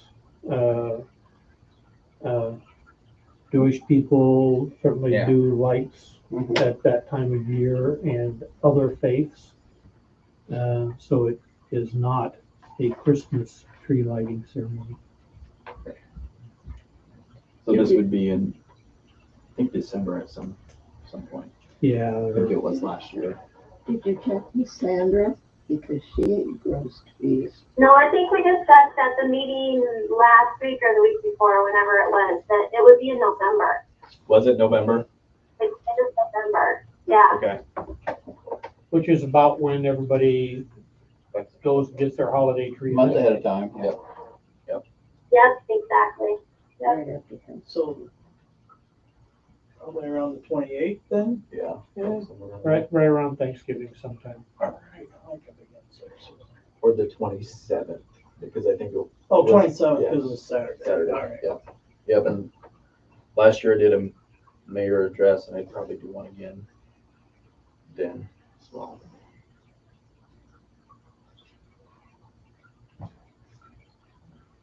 Is there a motion for approval? Of a holiday tree lighting ceremony and a holiday tree placement. Permanent one. Acquisition, yeah. I'm gonna give that motion to Steve and second by Doug. Alex. Me. Or Alex. Yeah, the other Doug. Yeah. The one Or that Mike. sits by me. You called me Mike for the yeah, first yeah. couple years. Discussion. Hearing none. I think Alex. Yes. Megan.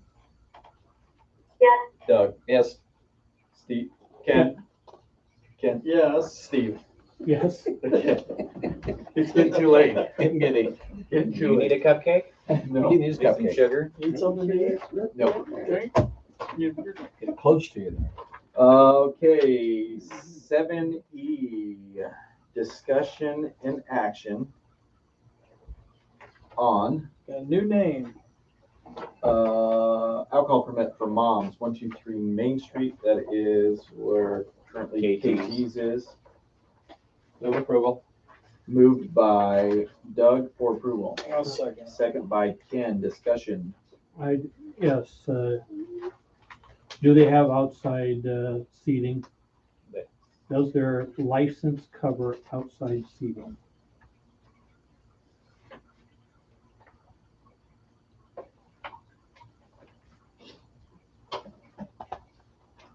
There was no place in the permit where I saw that. And if they're having outside seating, then I will be voting no. If it's just inside their building, then I would be voting yes.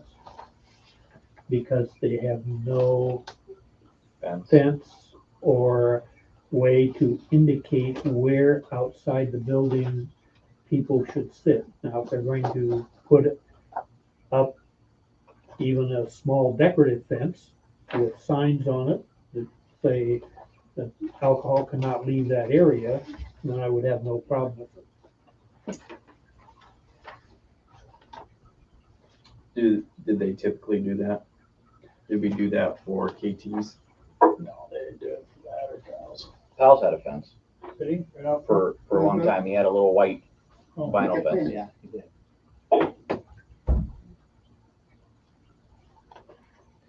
They have what, two big picnic tables? Yeah. I mean, the times I've been there, most of the time people go out there to smoke. Yep. And Or eat their food, which is fine. All right, did you motion for approval? I seconded. Doug. Oh, motion by Doug, second by Ken, discussion. I think that's what we just had. Any other discussion? Hearing none. Megan, you're up. Yep. Doug, Yes. Ken, Yes. Steve, No, Alex. Yes. I think the city council needs to be more cautious on these alcohol permits because the establishment that is listed is, if it's not clearly defined as whether it's inside the building or if it's the entire property, then they would be able to drink out in public, and I don't believe that unless it's a designated beer garden, that's appropriate. Don't we have an ordinance? We have an ordinance that says they cannot drink off the establishment, but if the establishment is the entire block or the entire parcel, then they would be able to drink anywhere on that establishments. Then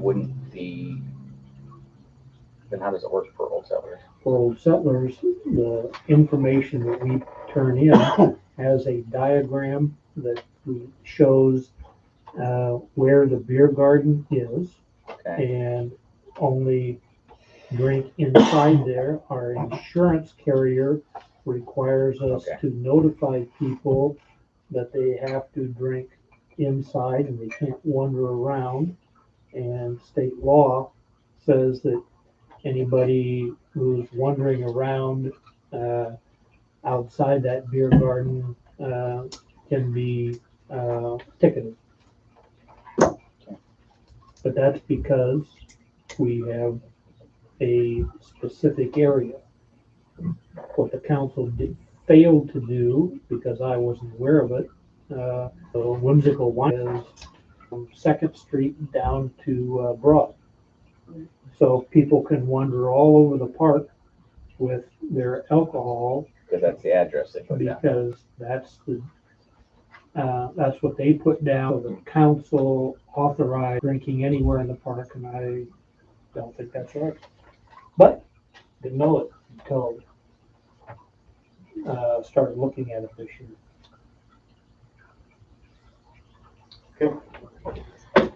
7F, discussion action on trick or treat night. We gotta decide a date that we want, citywide trick or treat. I think Collins is on the 30th.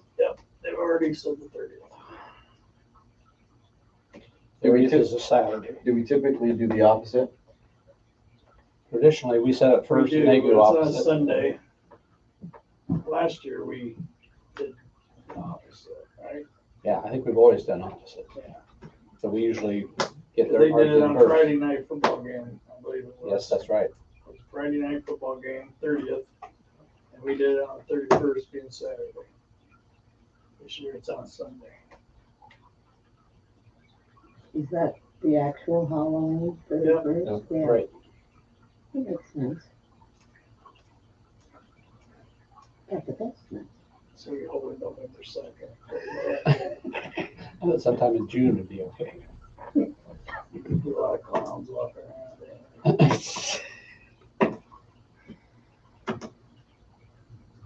Is there a motion for the 30th or 31st?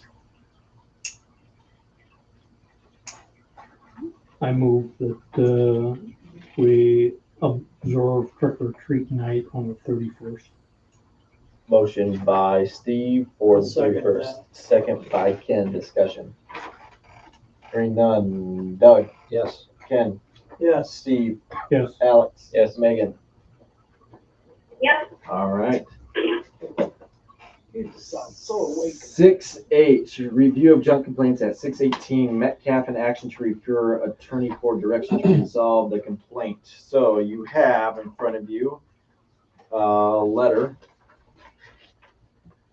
that states 618 Metcalf Street complaint on 9/7/2021. I lived by this address 19 years. Over and over I have complained about this address. All the vehicles, sheds, hoarding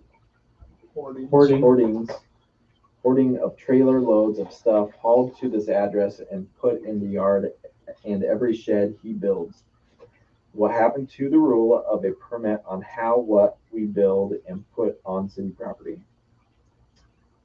I'm assuming that should say it should not matter if he's building sheds on wheels. The whole backyard is full of sheds, vehicles, and hoarding of pipes and things he get a hold of. He's hoarding in this yard. Should not matter if he has a fence. What about city codes? This is a fire hazard. The city makes him clean it up and he brings back more. This is a fire hazard. I've gone down every street and every alley in the city of Maxwell, 19 years, and nobody has this on the block like I do. They cleaned up the old Conoco down the street and it had a fence all around the property. I pay city taxes and keep my property clean. All the rats, raccoons, cats, possums, snakes, squinnies I get when he moves stuff around over there at this address and pulling motors out of cars on the street. I've sent many photos in. I've had a town council member used my ladder to get on my garage to take photos of this address. This is a fire hazard. They're using this address as a junkyard, Cindy James. So, the action that we have the opportunity to take is to refer this complaint to the attorney for direction to resolve the complaint.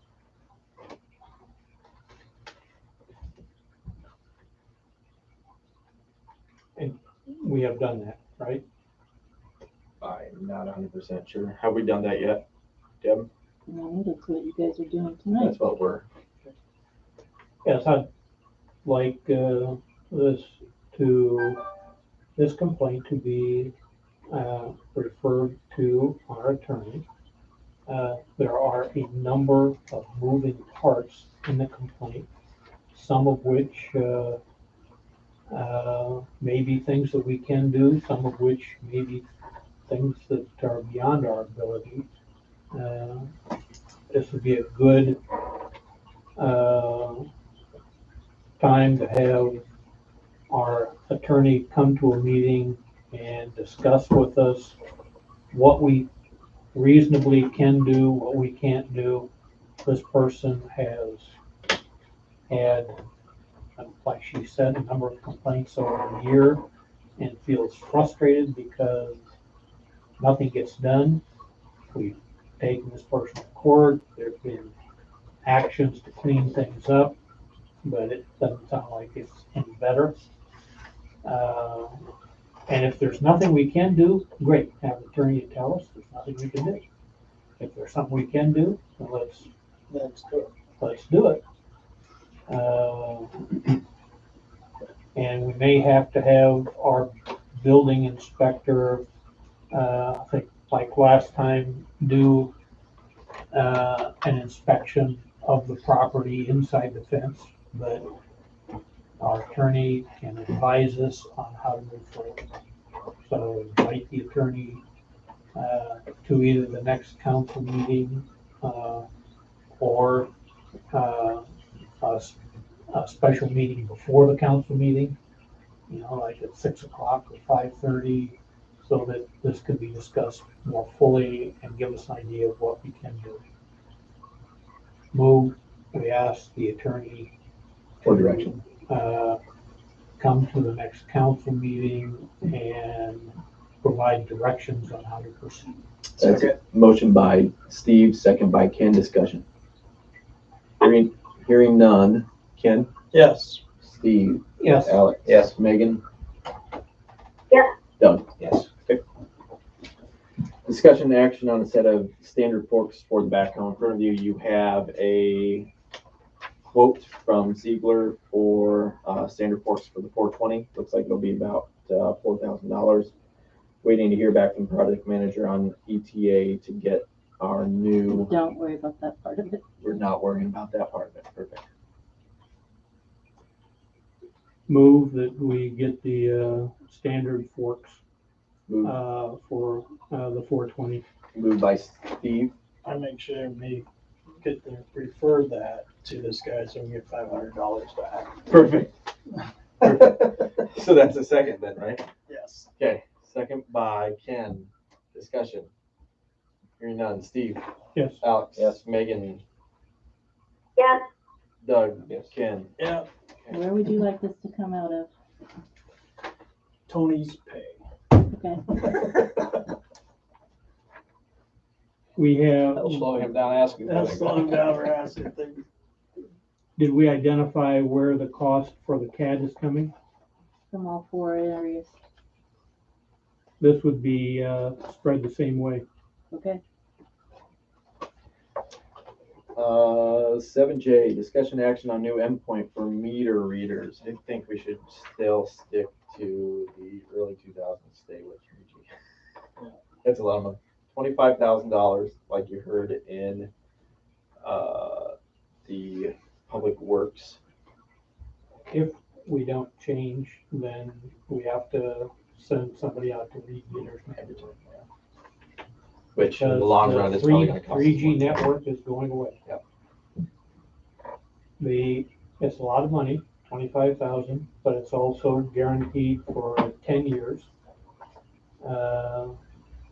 Whereas the other product that we bought 3G at close to the end of its life, right before the 4G network came in. At least the 5G network is here and we're buying 5G technology. So. Is this passed on through then? How are we gonna pay for it? Yeah.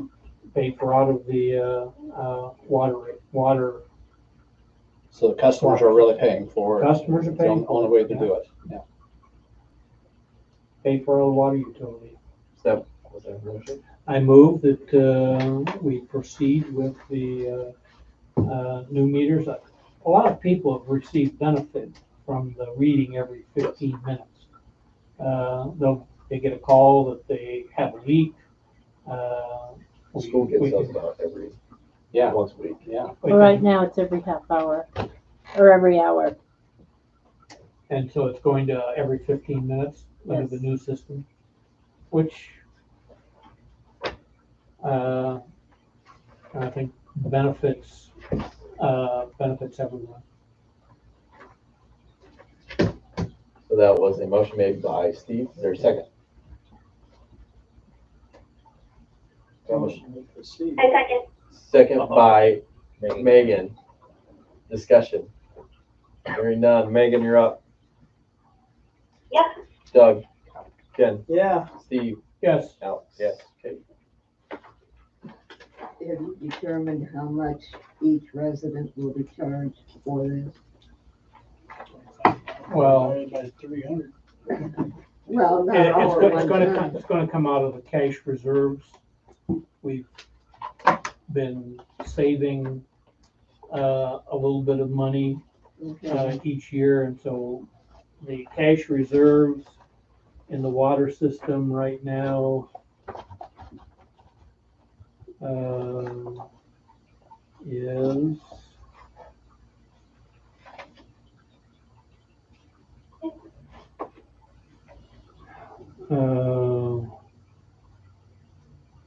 $158,000,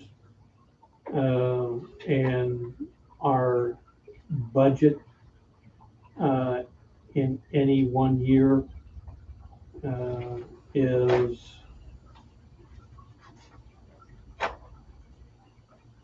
$97,000. So we have. They'll still have excess reserves. Meters are $62.50 each is what it So says on there. probably what we will do is, next Prorate it out time we over 3 set years. rates, we may increase the fixed portion 10 cents a month or something, so that it's paid for over the 20-year time period, so the Yeah, I money's was gonna recovered. Yeah. We'll take a look at the increase in rates before the next budget year and spread the $60-some over the 20 years that it's good for. Well, that's what I was wondering, if you were gonna spread it out or all at once. Absolutely. All right, item 7K, discussion and action on yard waste closure. As I mentioned before, we have shut down the yard waste dump because of misuse of that and illegal dumping.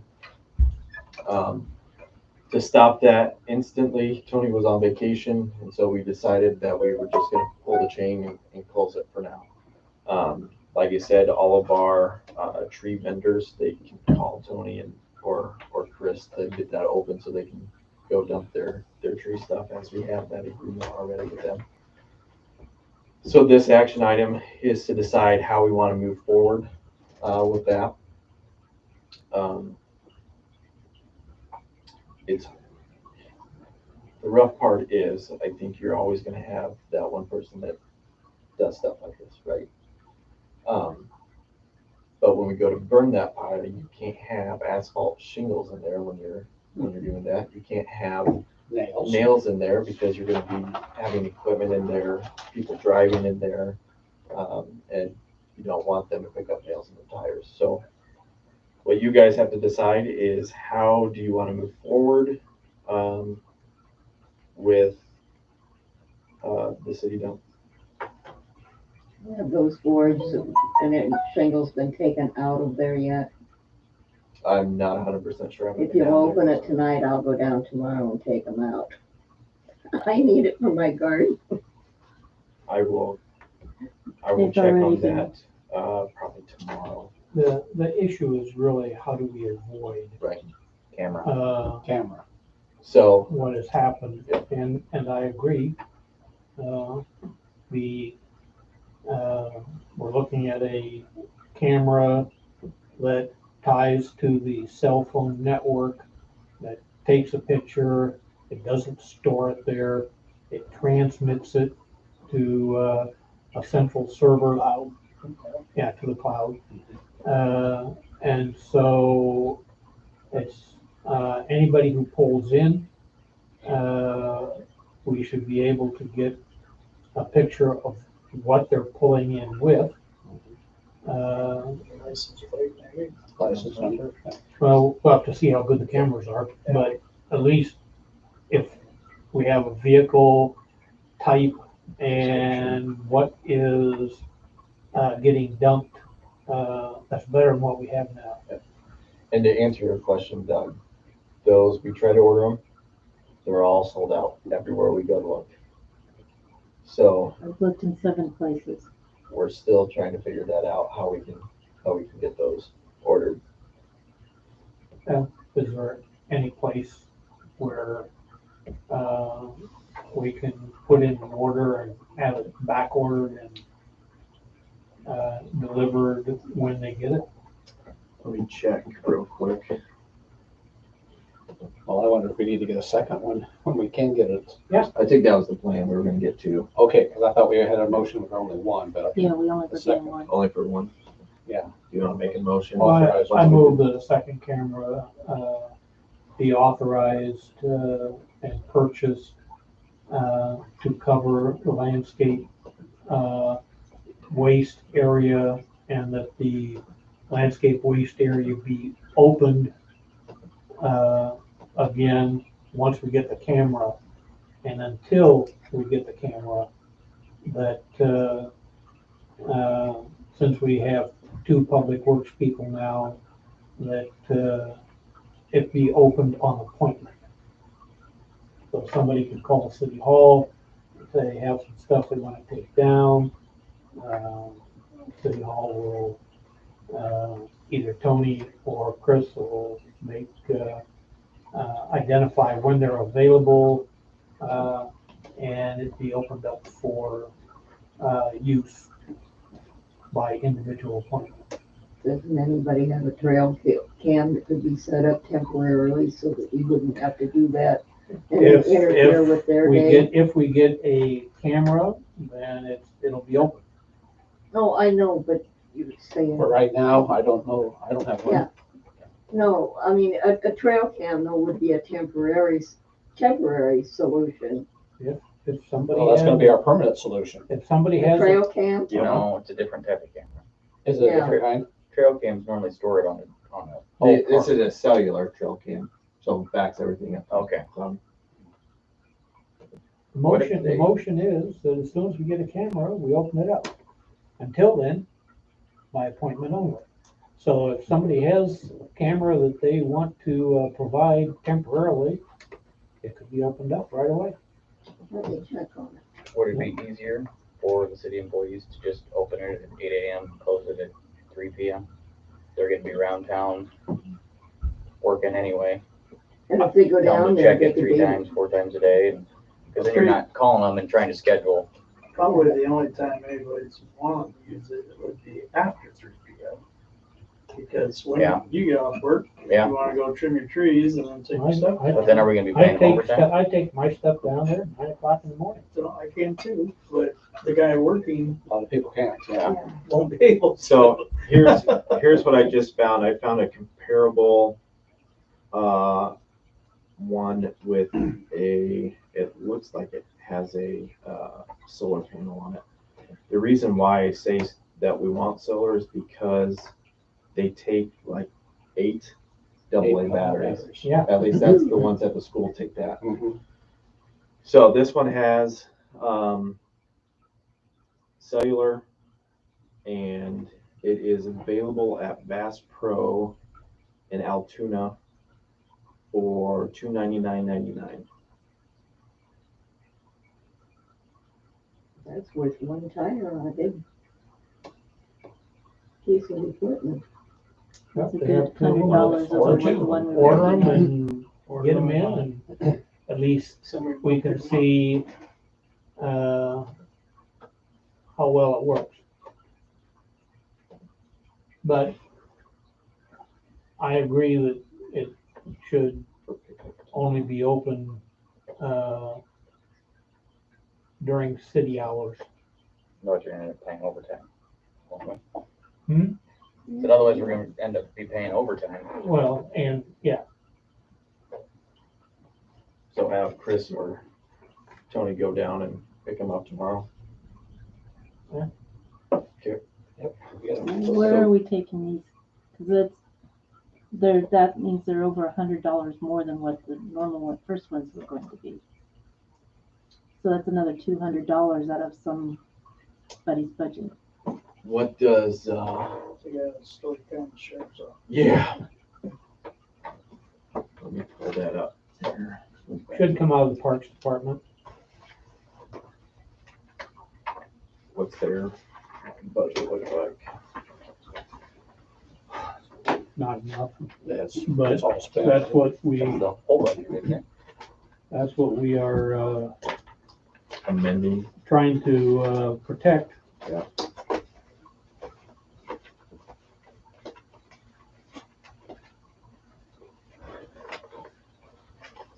I think so. About library. Stretching. I'm holding your feet up. For 25% through the year, they've spent 36%. And we're talking about, spending another $500, 600. 600.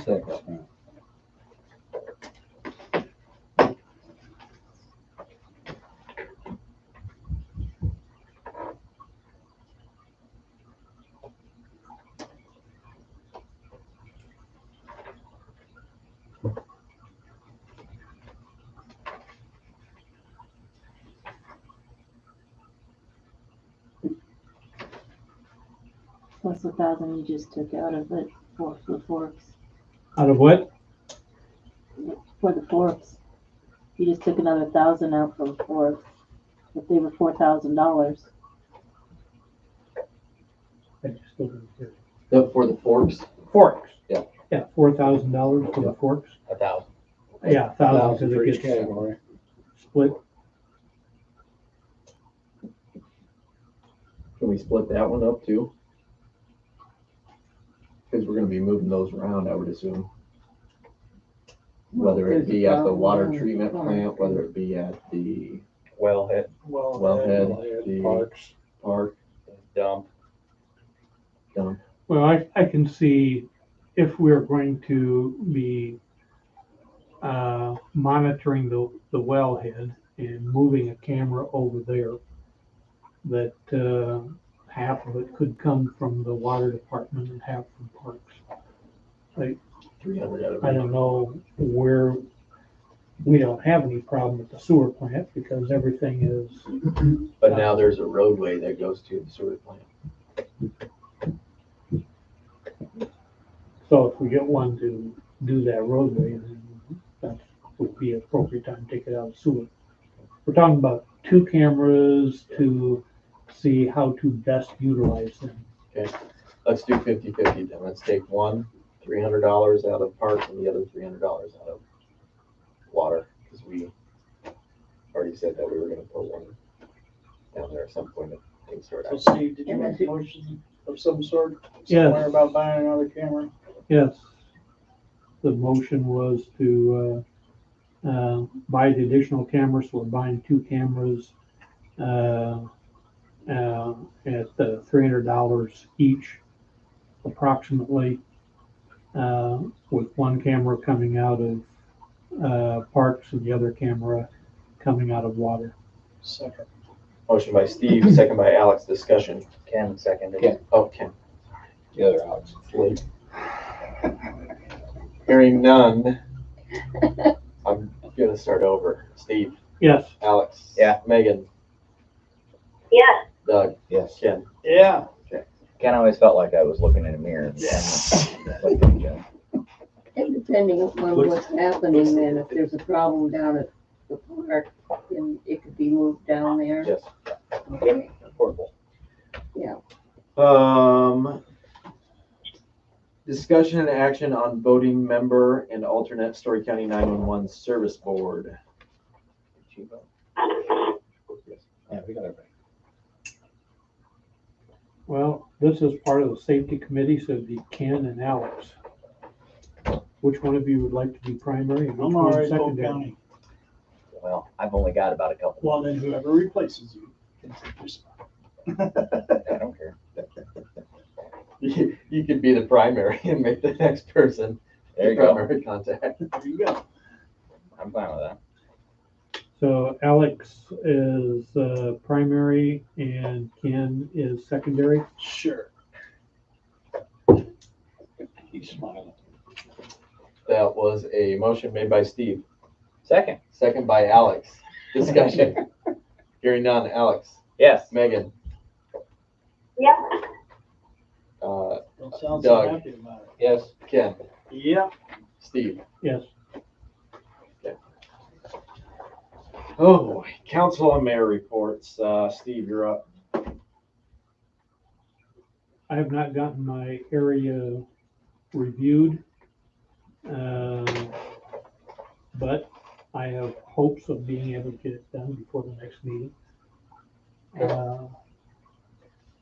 Other than that, that's it. Alex. I did a first look at my area. I did not take pictures. Are we wanting pictures? Probably need them, Okay. for, Pictures of violations. Okay, then I will work on that before the next meeting. I noticed that one of our speed limit signs on Main Street is covered by tree branches. Since that's a state highway, is that under DOT or is that under city maintenance? City. It's the 30-mile-an-hour one by Robertson's on that block. They're at the church. Yeah. I know. Well, actually, that one might be DOT.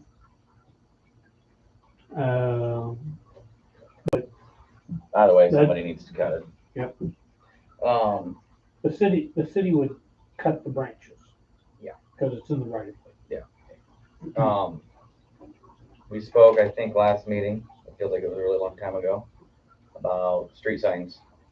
Maybe looking at starting a replacement program for those. I was just curious if that haven't gotten anywhere with that. Okay. And then I didn't think of it until I think the superintendent, principals, who they were, left. Yeah. I'm assuming the structure they're gonna look at building is gonna be a pole barn with steel siding. Correct. Since it's not, I guess to me, since it's gonna be the primary building on the lot, I would like to see maybe something a little bit more eye-pleasing on the front than just tin. Since there's no house there, most of the time when people build secondary buildings, it's usually in the back and It's just gonna be great big garage doors. it is. But if, like the fire department isn't just pure tin, you got brick on it and Oh, for the, for the front. Yeah. Facade. So that, yeah, make it look, it's essentially in a housing district. I mean, it doesn't need to look like it's the bus barn that we currently have. That's it. Megan. okay. I have reviewed my area of the map several times.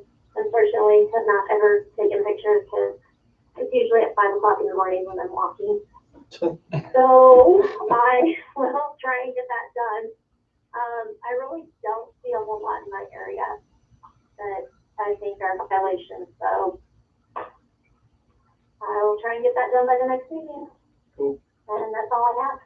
Doug, We already talked that the grant from Story County is dead, so I just want to repeat that. The trailer on Fifth and Metcalf. Deb, have you checked Still on it? I know it's still there. I The see it horse trailer 6 times a still- day. No, a camper. Oh, the camper. Did we pursue that at all, Deb? I have not. Oh, I think this would be something that, would be, easiest if, somebody from the city just talked to them and said, gee, this is on city property, in a no parking zone, you're gonna have to move it, when could you do that? As opposed to sending out, a letter and catching them cold. And if they don't wanna move it, then we send out the letter and follow up, that way. is that the one with the blue cover on that you're talking about? Yep. There's adequate room in the back there by that garage that they've got. They could park it back there very easily. Suggested, Jameson. Okay, Anybody know who lives there? they're They're new fairly new fairly people. new. They're fairly new. They may not even know the rules and regulations. I think as long as they put it, you think if they push it back further, it would. I don't think they can. No, No, No. because it would still be on city property yeah, it's, in a no parking zone.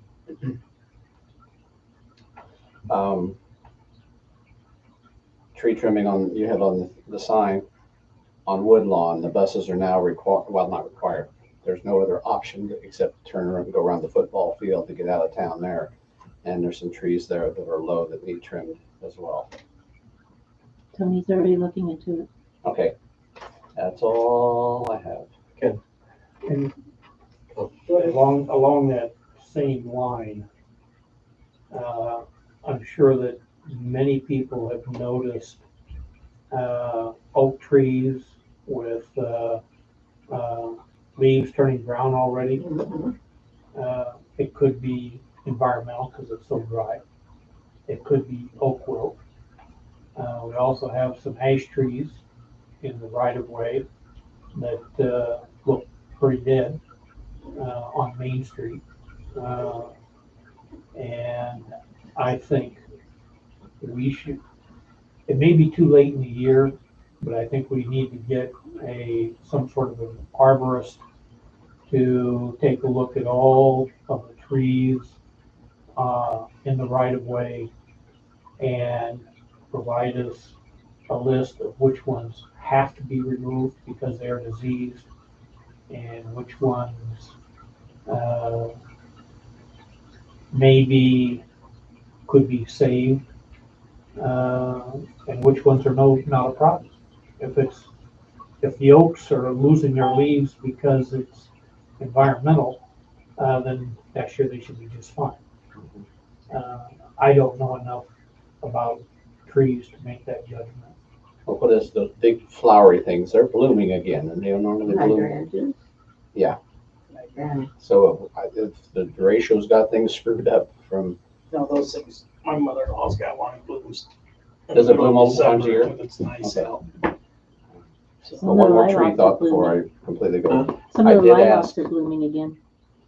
Straight south of the bus barn, there are some trees there, and I did ask them if there's any way to save them with the construction project, that they're nice looking trees. I hate to lose them since we already have problems with trees. I think the state lost 10% of their trees during the derecho. I've heard that, so if we could save those, I did ask them to consider that when they start working on the project there. That's all. I've driven by and I've taken pictures, so I will just make a better report for the next time, so, in my area. But, nothing too bad that I've seen. That's all I got. For me, obviously the parade is tomorrow night, at 6 o'clock going down Main Street. Where does it start? Fourth Street. What street? Fourth. And it goes down to, Or how, real way. Comes down to. down by Harrington's? Yeah. Okay. And I'm assuming it's probably not gonna be a big parade like they used to have. I think it's just like the football, volleyball, cross country.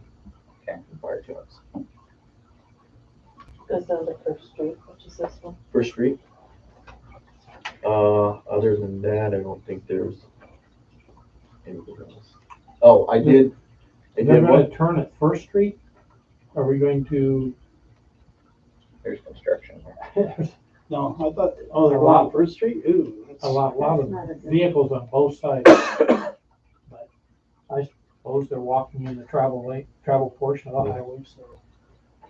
The other thing, I talked to the school engineer about this. One of the, my main concerns with the stadium project is we're gonna be losing all of the parking within the football field, which our last calculation was like 60 to 70 cars in there. One of the things that the school engineer, and I meant to talk to Wes about this too, but what he brought up is the possibility of making, is that third? On the south, or Third on the south Yeah. and fourth on the north, one way, and there should be enough room that you could do angled parking into the, Grass area. grass, head in, angled parking. Even though we are narrowing that up, Yes. What he said. So I need to talk to Wes and have Wes look at the plans and see if that's even a possibility. and it would be head in toward the football field on both sides? Yep. On Yeah. both third and fourth? But it wouldn't be all, the whole thing because of where the fence is going or something like that. The fence is the current, is where they want to move their property line. Yeah, but the fence kind of, it goes straight and then comes back in and then, the west is closer to the road than the east half How on many the south. parking spaces are required? they, without that, they have plenty of parking. Supposedly, that's what Wes and the architect had. If I can jump in here, I counted the other night at the football game, counting the fire truck and the EMS emergency vehicle, there were 82 parked inside with about 30 empty stalls. So we're currently, homecoming this Friday, we'll have over 100 vehicles inside there. And then Third and Fourth Street, and then around the school, So there, how many seats are in this, being provided? Because there's 396 in the stadium is what Corey. I think that's So they what- must have downsized that. I thought it was like 500, so 300. on the home side, and then 100 something on the visitor. so around 500, I think so. and you have to have one car for every 10 seats. 10. So 50 spaces they have to provide 50 spaces. And where are they going to provide them? So you can't, hidden parking doesn't count because it has to be off-street parking. Right. So there's gonna be off-street parking on the, west side. There's Circle Drive there, 30 some spots. Yep, and there'll be, on the west side of the football field, there'll be hidden parking along the street, but it'll be on school property. So like where the bus barn is and where the empty lot is right now. Then there'll be, the parking that goes around the school. Is that considered off street? No, that's on-street parking. Can't count it. And then, the, by your house, that parking lot by your house. And evidently it's enough because they, Well, was, what you referenced, the one for every 10 seats, but I think it also said the ordinance, and I'm not gonna get goofy on that, we're just gonna be losing a lot of spots, is the net effect. It says one for every office and classroom in the building, and the one for every 10. The stadium, by itself has to have one for every 10.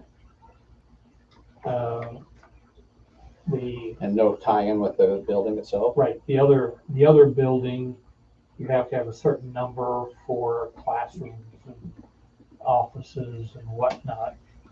Yeah, I misread that because I thought it said offices and one for every 10. Yeah, and I thought that's what Wes said too. But Maybe not, I don't know. maybe that's how they got around it. Maybe we misinterpreted it. I did. They got the clarification. But anyway, yeah, And so they would like to make those two streets one way, which would require, that was just city action, and would they then be, improving the parking for head-in? that was just a discussion that was brought up today. But it wouldn't matter anyway, because it'd be considered on-street parking, so that would go. Well, it wouldn't count toward their minimum, but it Does it help the certainly, problem? It would help, but don't people park on the outside today? Yeah, but if you do head-in parking, head-in angle parking, Okay. you can fit more. Plus, I think you're gonna have more area on the street than what you have now. Because right now you got people parking on both sides of the road and so. Yeah, there were 50 vehicles between the 22 and the parking lot right by the bus barn, and then both sides of Metcalf. There were 50 there, so roughly 200 within a block or two of the stadium is where we were. The other talk that we can have, but I don't think the school is interested. Why they're not interested, I don't know, but we talked about the Legion Field and using that for parking, which is That's the EMS. EMS field, which is a block away. Yeah. So, which, if you go down to Bondurant, to their new facility, you're walking more than a block Oh, yeah. from where you park to get into the stadium. Yep. So Yep. 1 block is nothing. Yep. Then the last thing I'm gonna mention is, we're doing something special Friday night, since Friday night's game will be the last football game on this field. We're going to allow, because we already do allow this, but cars to park in, head in around the inside of the football field.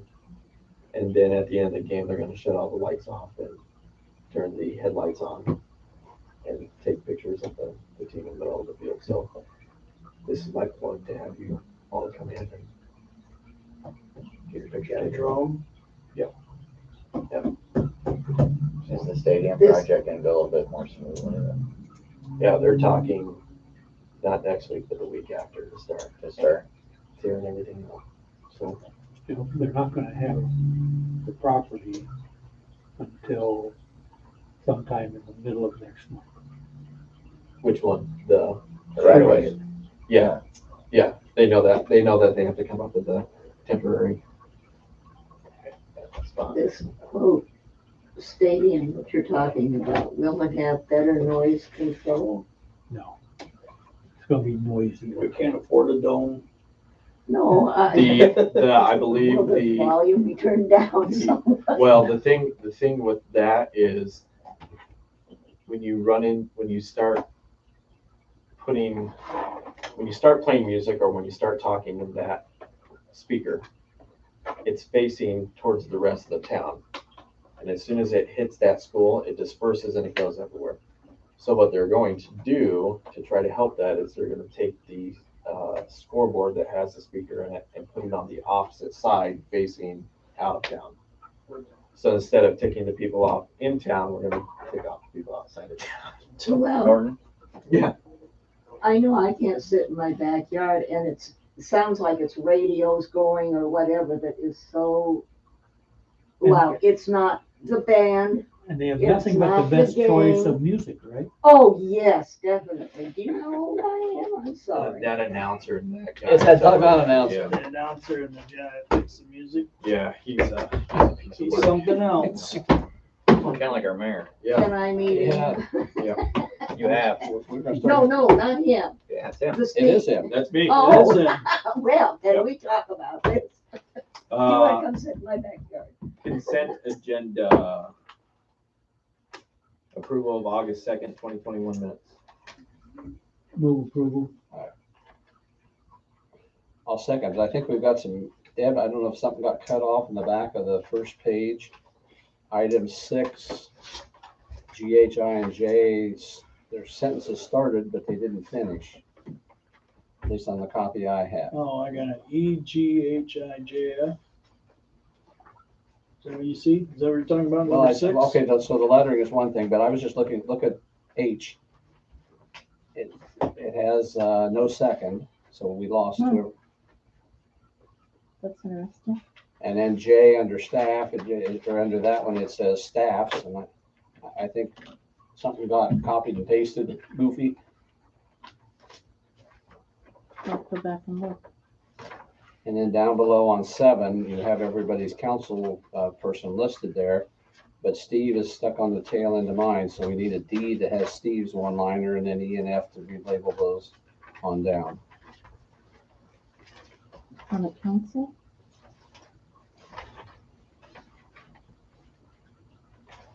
Oh, no, because he mentioned that at the same time you guys were talking about the other stuff. But shouldn't it be under Steve by himself though, since he said it?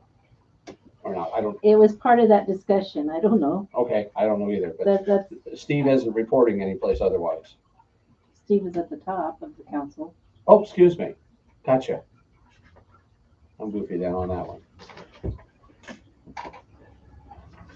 Maybe you talk about Megan? She didn't have anything on there. So we need to, I don't think she was here. Do you just want to wait and hold on to these until next meeting? Yeah. I'll look into the others. Perfect.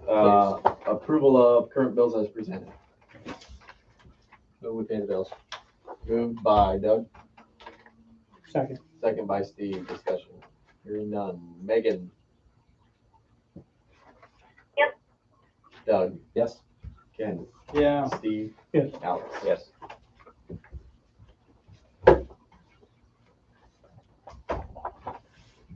Make a motion to adjourn. Motion by Ken to adjourn.